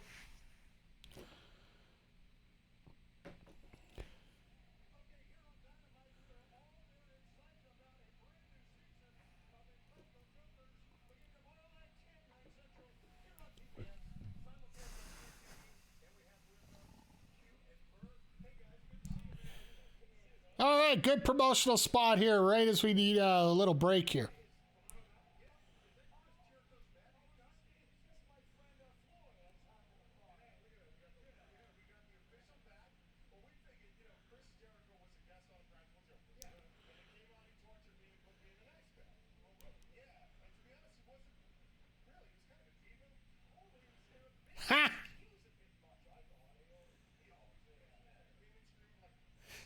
You like how the one guy's trying to present the bat as a microphone to the guy on the left?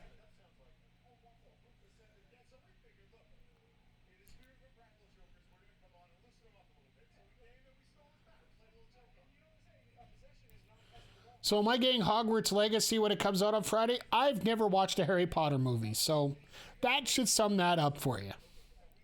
I will say this, and I said it before, and I'm just going to leave it here like this.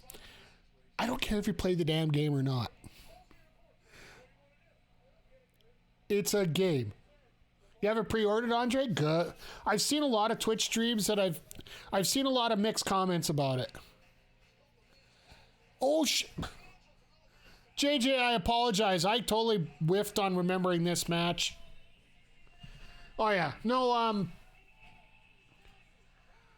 I never watched Harry Potter, so I have no reason to really play the game.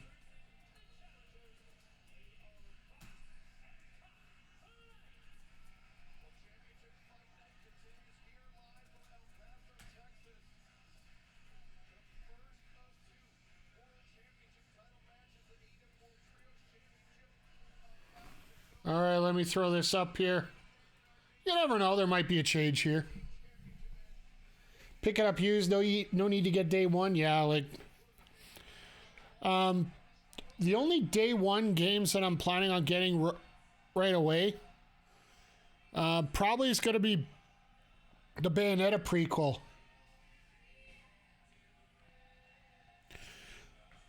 Not until June when July when Street Fighter comes out. I haven't ordered it yet, but I am definitely going to go down to GameStop and get a copy of it, so.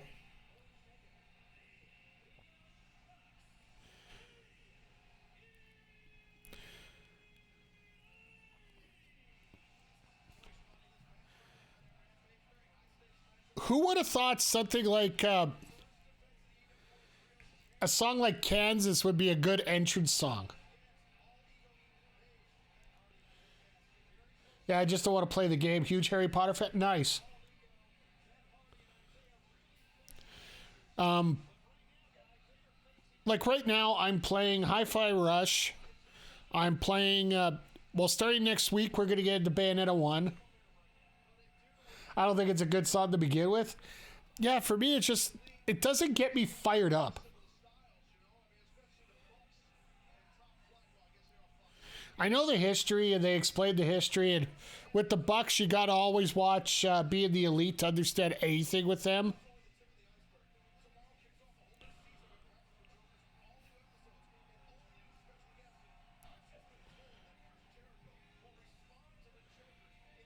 Now, Jay, that's all you. No, I hope you absolutely, Andre. I hope you enjoy it, just like Zodiac said.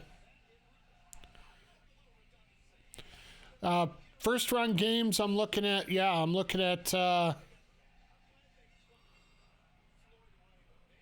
Bayonetta preview. I want to make sure we play that for stream.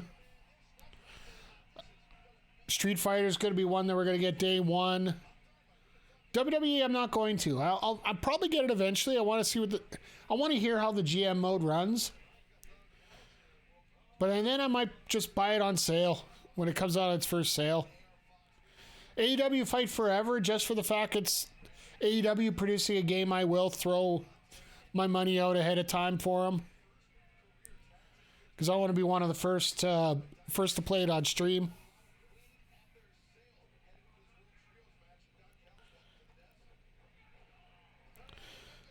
There's that same spot again.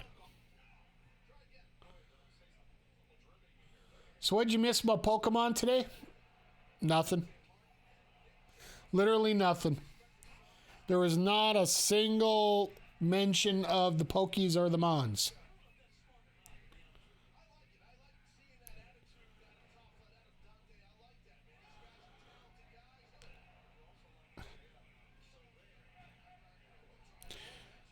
I love this that both teams actually are color coordinated for once.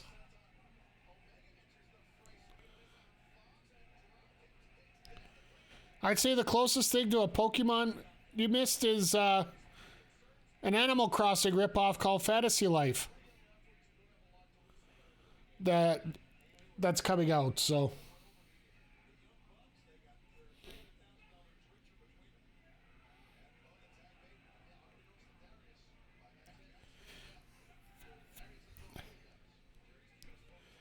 Like I said, Darius is a little... Sort of get tears like crying and tears like when X-Pac tore...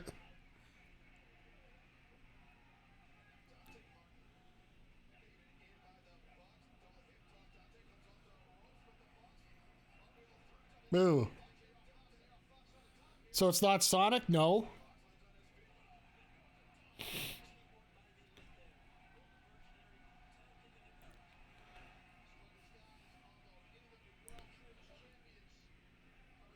I got lost on that. Did they announce all the GBA games?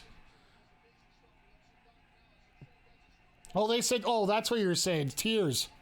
Yeah, it's Tears of the Kingdom, yeah. Did they announce all the GBA? Yeah, I saw your words got jumbled there a little bit. Thanks, Adam, for clearing that up. They didn't announce... They announced a bunch of games, but they're already... the thing's already up, so if you have the expansion pack, go in and just take a look for yourself. It's probably easier. I know Adam's currently playing it while we're... I honestly think when it comes to Pokemon, they're probably going to be waiting a little while. There's just been such a poor reception on this one. It made a ton of money, don't get me wrong. But they got to fix that up. Gonna play Golden Sun? Cool.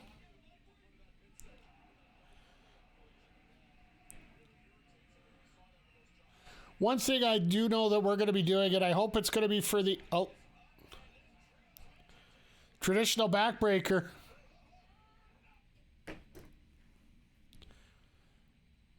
So we hit another picture in picture. I know that us at the Backbreaker Gaming, we messaged each other right away for that little, that air hockey type game as they described it. We're going to be firing that up as a group, I do believe. If you could play 6 players on it online together.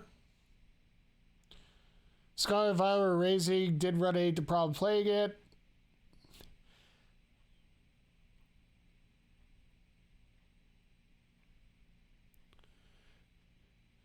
Ah, yes, the Saturn. Saturn has produced a lot of high-quality games. One of these days, we will trick Adam into playing something that is on another system but originated on the Saturn. So it'll be about the same time as we get him doing a fighting game.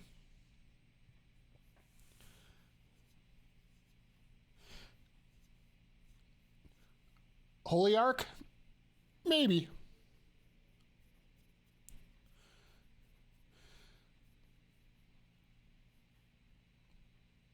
Like I said, when it comes to fighting games, I'm just like, there's a bunch that I just want to get into. Like Dragon Ball is supposed to be getting rollback. There's the other big news that I know going to be...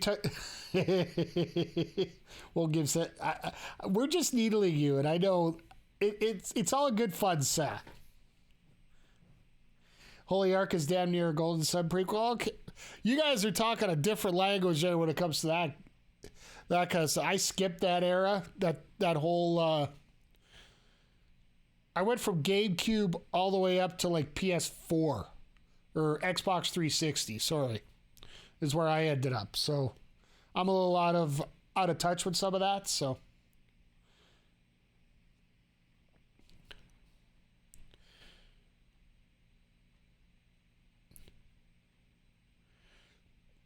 But the big news is we're going to be getting rollback netcode for Tekken 7 now,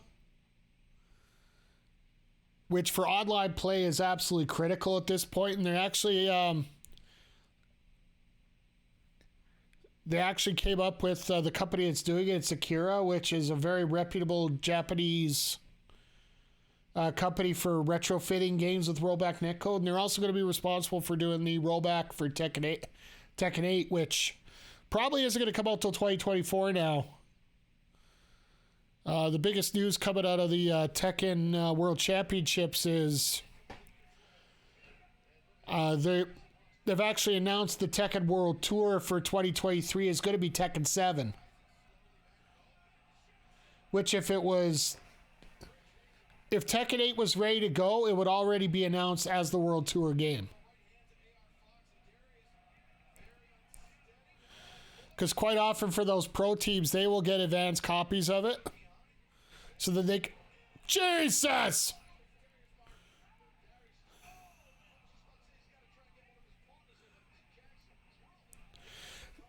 Tekken exists and Tekken is good. I think Tekken's going to be the one game that's going to shock a lot of people next year.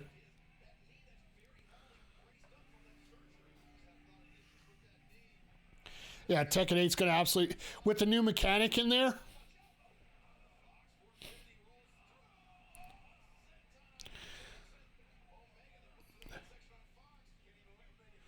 Like, maybe during one of the gaming streams, I'll sort of explain what's going on with that. Jeez! Again!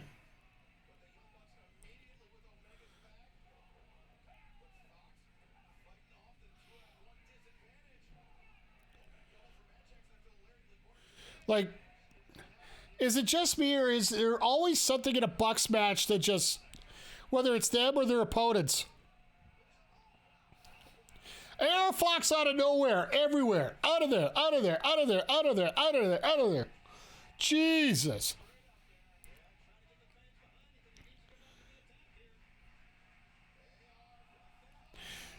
Used to get Turok and Tekken. There's been a bunch of stuff I've mixed.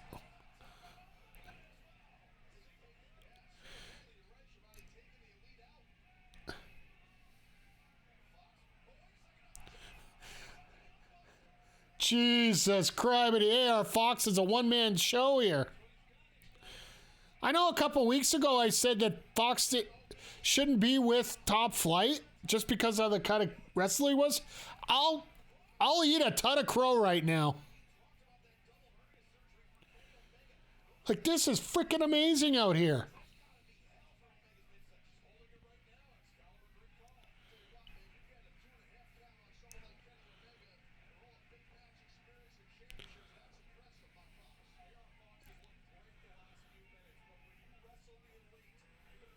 Wish Dead or Alive would release a good game. It's tough. Like, and I'll even say personally, I'm one of the few. Jesus Christ! But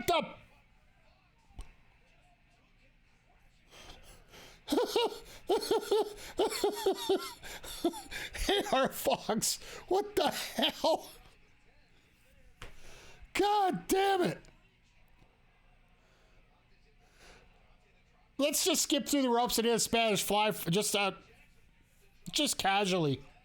Jesus.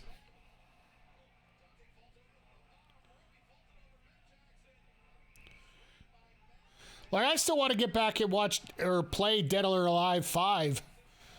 They still got the core characters available for free on Game Pass. Oh, here we go.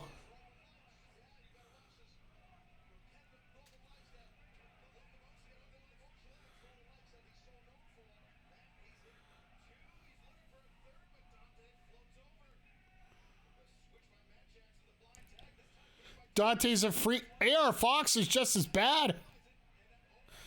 Ha!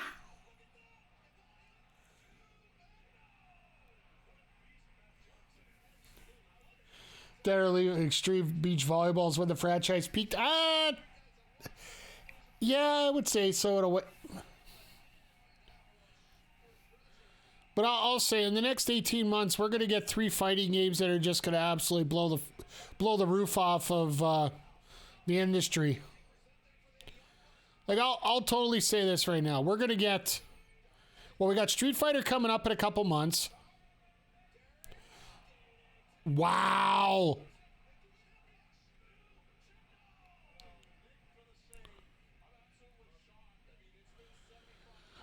We're going to get whatever NetherRealm's working on. We're getting that holiday this year.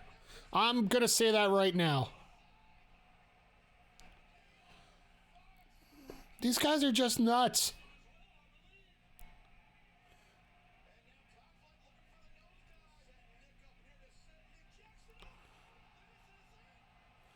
They got it.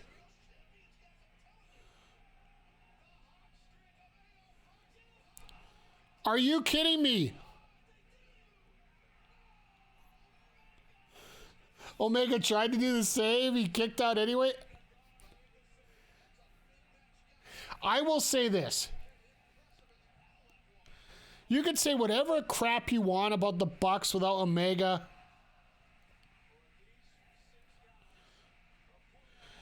But no matter what. Oh God. They will always make their opponents look like they can win if they're quality.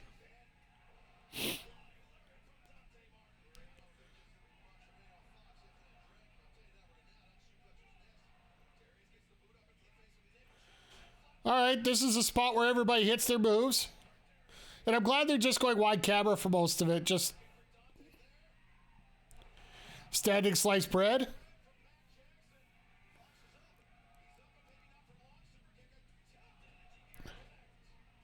Oh, God. Oh, no. All right, that's it. Nope. See, here's the thing. I think with that injury that came up in the women's match, they gave the extra time to these guys. Because look at this. Like, look at everything that's going on here right now.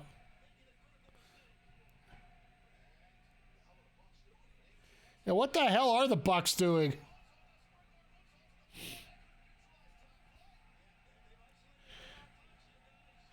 And this is what you got to do. Isolate the singles wrestler.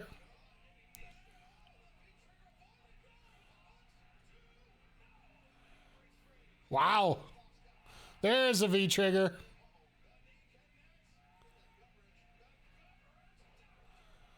Jesus. Oh, here it comes. And that's why Takeshita wasn't going to win. Or Takeshita, sorry. Roll through.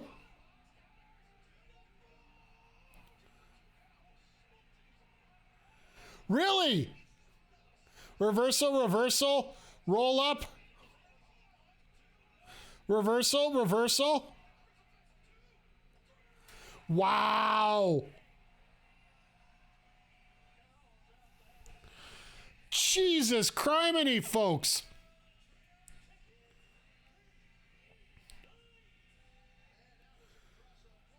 Somebody give me a damn cigarette.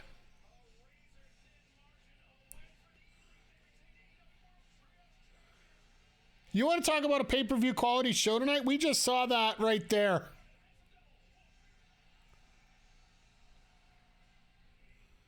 Damn. Well, give me a Popeye smoke then, Andre. All right, let me distribute these 100 points amongst everyone else. Hookers unite.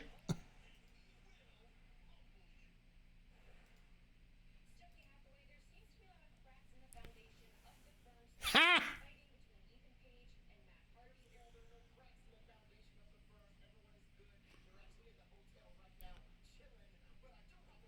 Hookers, hookers, hookers.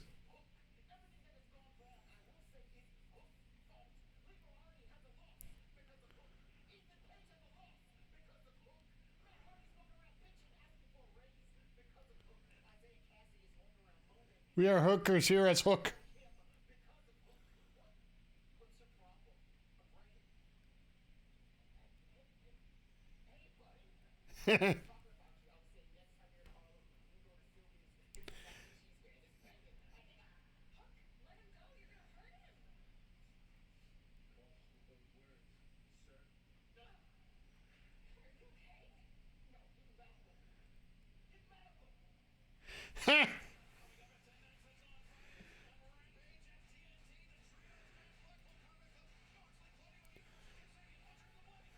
Oh, and here we go with the quick. Oh, they've really. Come on, Hook. Call Big Bill a big bitch again. Ha! Mark Briscoe on Rampage. All right.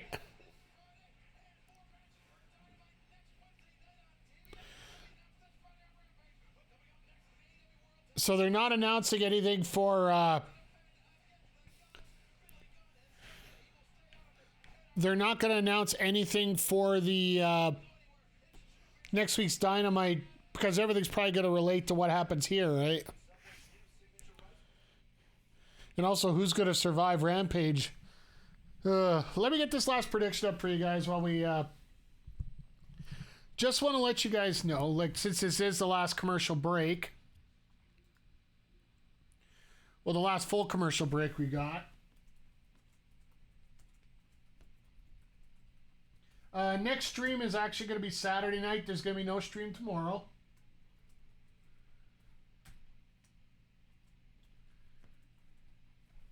Just because I got too much other stuff to get caught up on and videos to upload. And I got,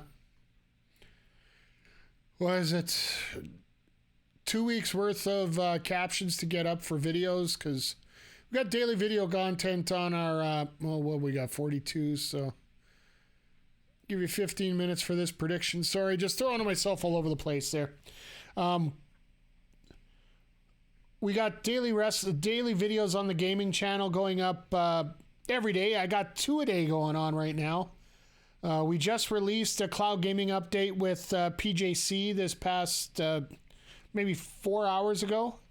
And then tomorrow we got Chapter 13 and Bayonetta 3, as well as the copy of the watch-along with for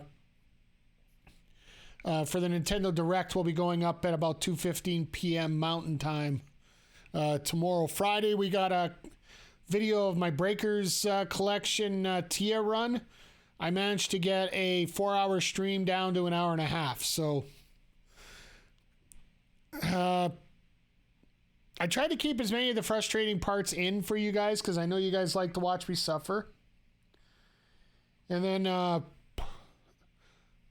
on the weekend, we get the Final Fantasy Tactics run of Rick Jules. We'll be continuing. We're going to have those on the weekends. Probably consistently going right up through the summer here just because of how many there are. At least until the Electric Show League stars up, and then we might move those to the evenings to replace with some ball games with myself and PJC. We're going to try and get as many of these league games up as we can. Talking with the owner of the league, really excited about what's going to be happening here going forward. Bunch of mini leagues or mini seasons going on, so probably going to be a part of at least half of them, if not all of them. Might take a little bit of time off when Street Fighter comes out just because, yeah. Sorry, Street Fighter, for nostalgia as well as just it's a damn good game reasons.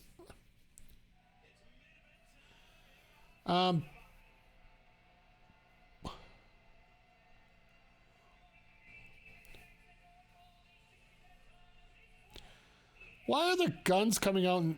Why is he coming out in stirrups?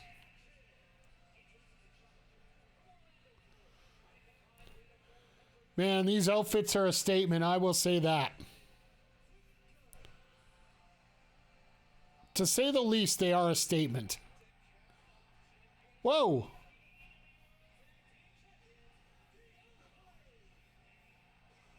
All right, here we go.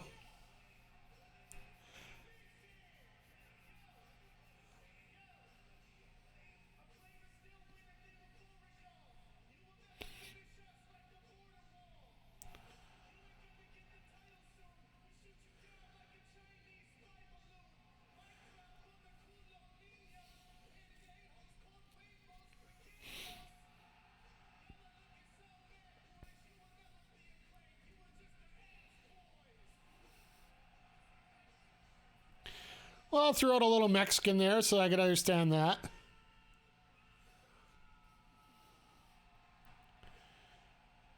But I think they're getting cut on time here because that little moment there, they just didn't let it breathe. I don't like the Trump reference there, but it happens.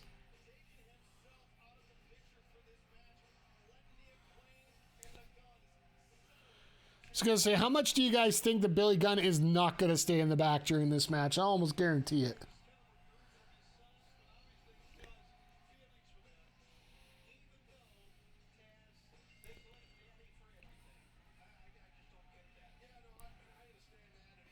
And you wonder if Billy's just dumb enough to fall for it here.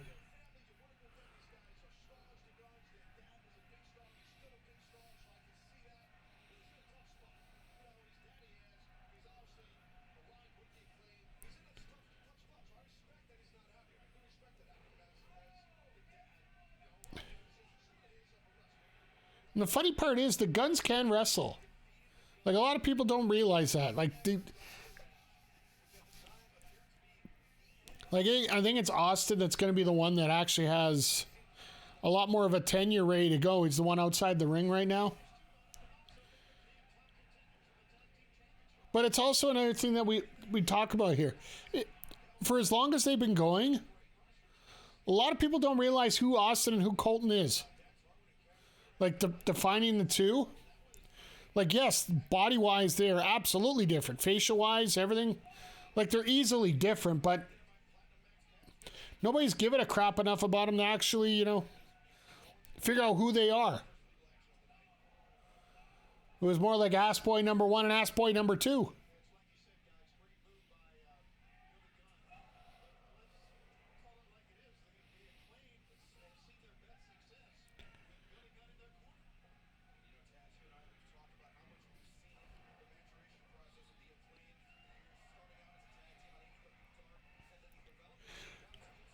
And as to your comment about ripping off Shawn Michaels, I could totally see that right there.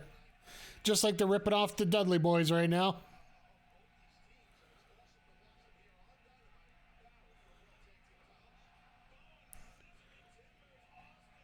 Scissor Me Timbers, all that great stuff, yeah.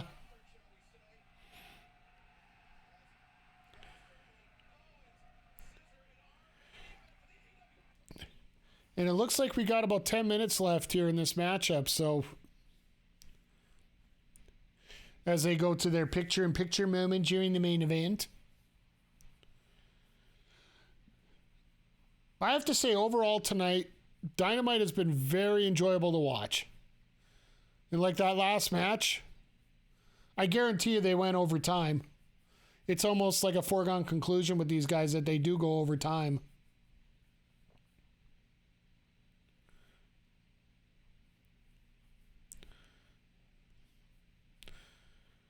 It's amazing how much Caster looks like he'll end up being a star eventually. Think Hayter or Buddy went overtime? I don't think so. I think even with that, I think the between the Gauntlet match and the Trios match, I think that's where the overtime part went in. Because a lot of this match doesn't feel like it's going to be not allowed to breathe as much as it should be. Solid show. Don't think there's been a slow segment. Not really. I don't think there's anything been really slowed down to it. Even the MJF matches, which typically when you get into an MJF match, they're usually very slow, very methodical, very well thought out, well planned, a lot of rest holds, a lot of wearing down of the body. MJF didn't have a whole lot of that tonight. Like, Takeshita pushed the pace of that match, and MJF had to respond to it. Like, full props to MJF for what he did during the match. Just the fact that after the match, he ended up going to that Katie Vick gimmick and then just putting his own twist on it. Yeah, if you guys were watching that segment, that's exactly what it was. It was the Kane and Katie Vick story. Right up until the end when he talked about switching spots with Liv, as it would say.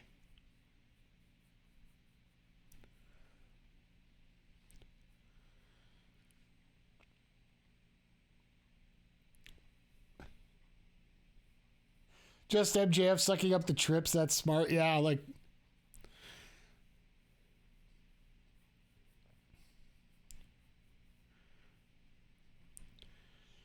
it just makes sense. Like MJF's promos do. I always love MJF's promos to a certain point till he hits. Usually it's around 85% of his promos, and then that last 15, it's like, dude, you got them. You don't need to go any further. Like, save a little bit of that juice for later, kind of thing.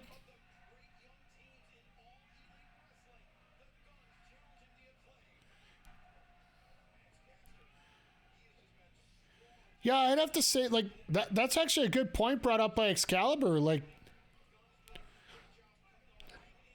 how often do you get two young upstart wrestlers, like two sets of teams that are upstarts like this throughout AEW working a main event of a Dynamite?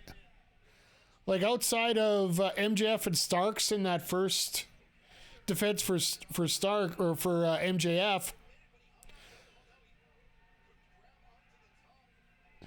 just feels like they insist on having him talk for X minutes every week, and he only has a finite amount of stuff to say. And then when you're done with that finite amount of stuff, you end up going to the cheap heat. It's like 2019 AEW.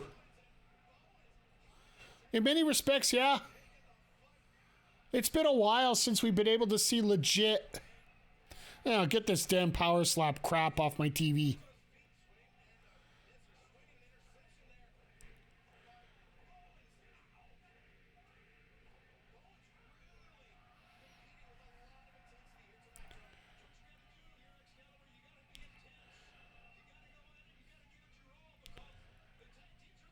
Kataru Crusher. Gotta love it. I can see why Omega doesn't do that move anymore. At least in AEW.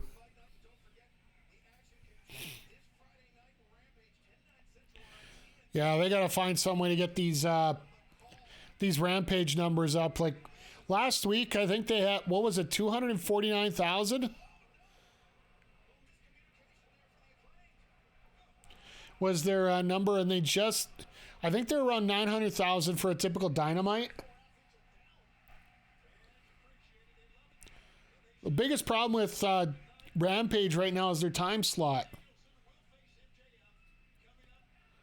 Like, everybody's watched 2 hours of... But here's the thing, Shadow Cloud. A lot of the matches there actually do... Like, they're presented differently, but they're actually really high quality matches.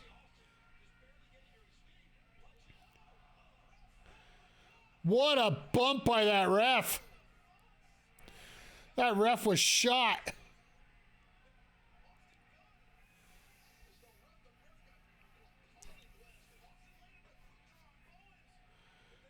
Not doubling the quality of the matches, they're just relatively pointless. Here comes Billy. Here comes the story that we're all talking about.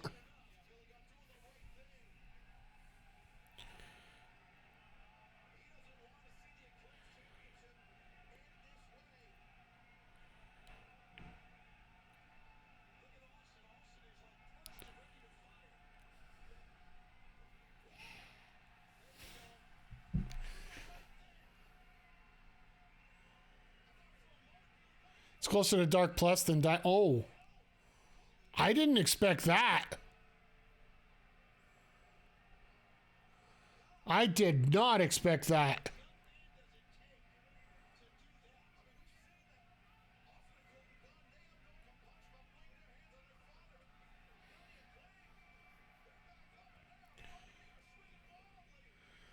Are we just not going to get a finish here?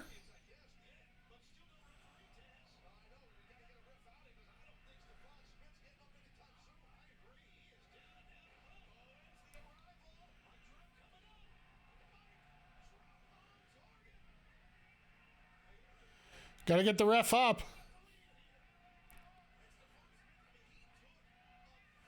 Like, Stefan's dead. Like, he's dead weight right now.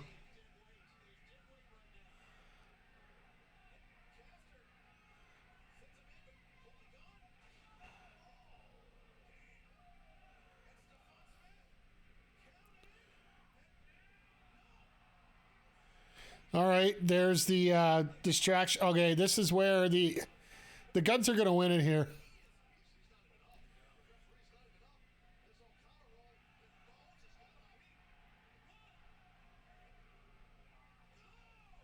And there's the belt shot. Oh, no.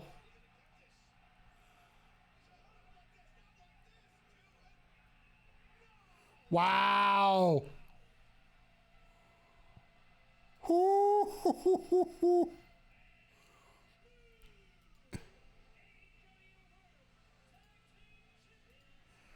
This could level a whole bunch of issues here. Like, why? This whole crowd's like, nope, nope. Dusty fit. Of course, it's going to be a dusty fit. If the Acclaimed are going to lose their championships here, yeah, get the camera off that guy. He just swore on national TV.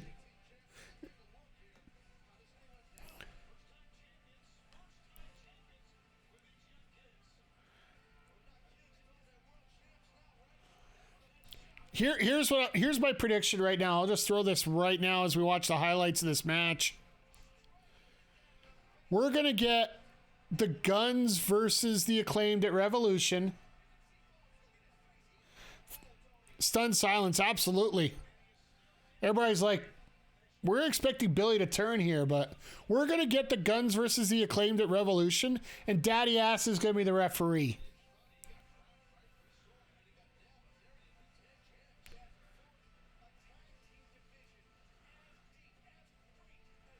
But here's the other thing, and I know we were talking about this a little earlier, or a few weeks ago. Sorry, let me correct myself.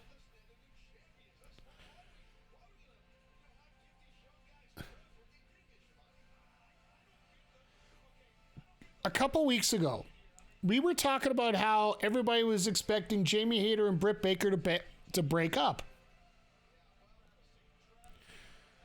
And the thing about AEW is they're trying to get away from those WWE tropes. And the Hayter-Baker breakup would have been one of those WWE tropes.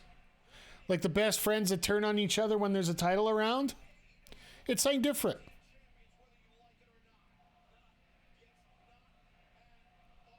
Listen to this crowd.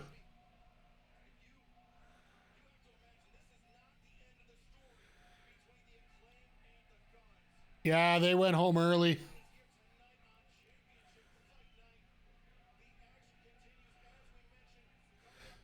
Because they're just trying to talk themselves out of this last 3 minutes here, right?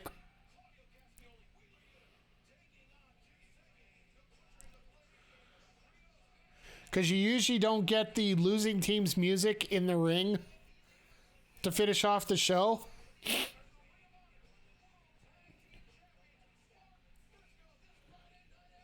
Hopefully with Briscoe, they actually announce what they're going to do with the tag titles.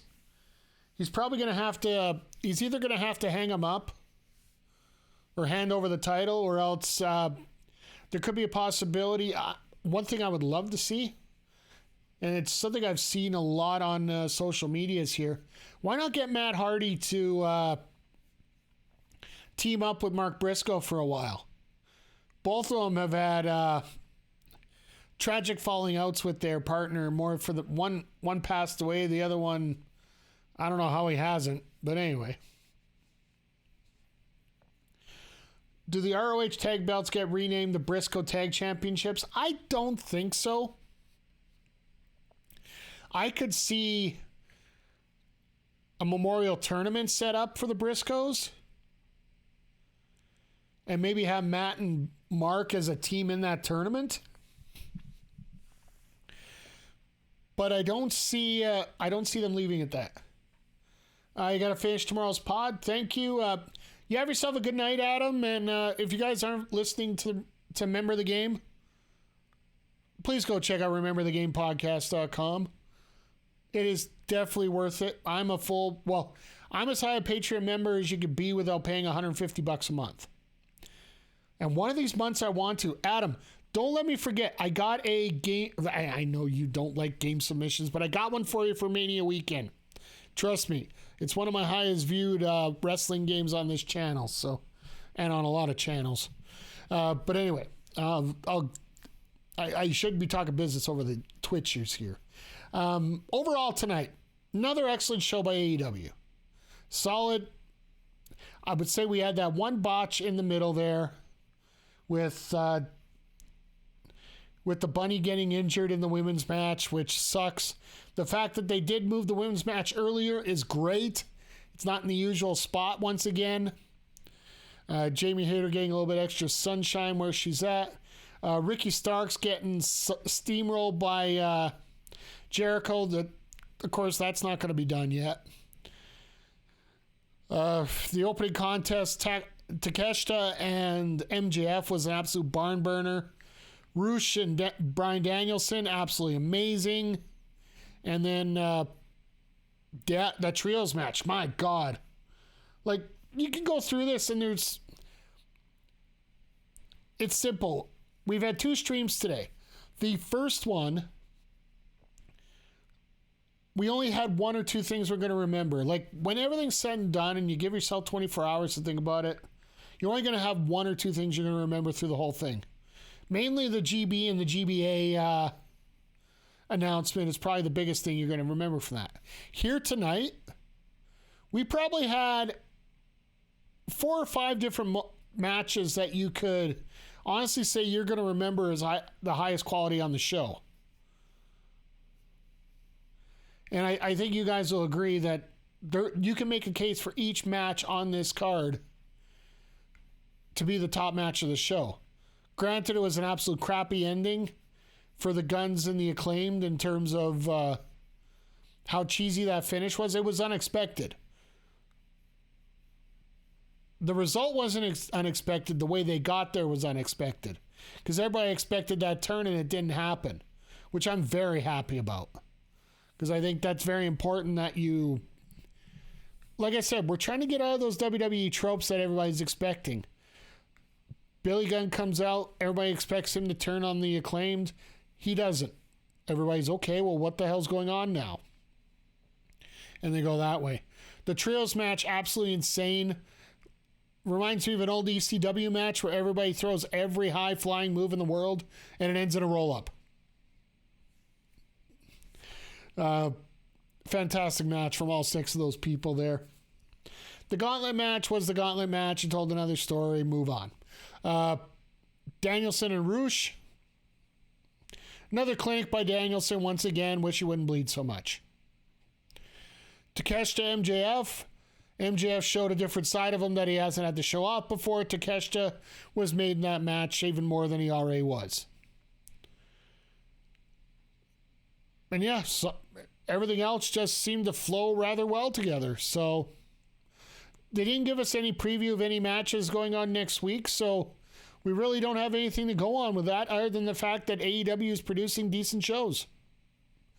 I don't know what else to tell you there on that, folks, but that's probably the one takeaway you can make out of this when it comes to how fantastic the night was. So, but let's see if we can find somebody for you tonight to check out. Take you out of here, head you over to... How was the Firecrackers tonight? Honestly, Ed, this is probably one of the better AEW Dynamites you've seen in a while. Other than the fact that the Bunny got injured in the women's match, taking a Tazplex from Hayter. It was actually a really solid show, top to bottom. The camera work needed some help, but, as typically, as we see, there's usually a problem with that.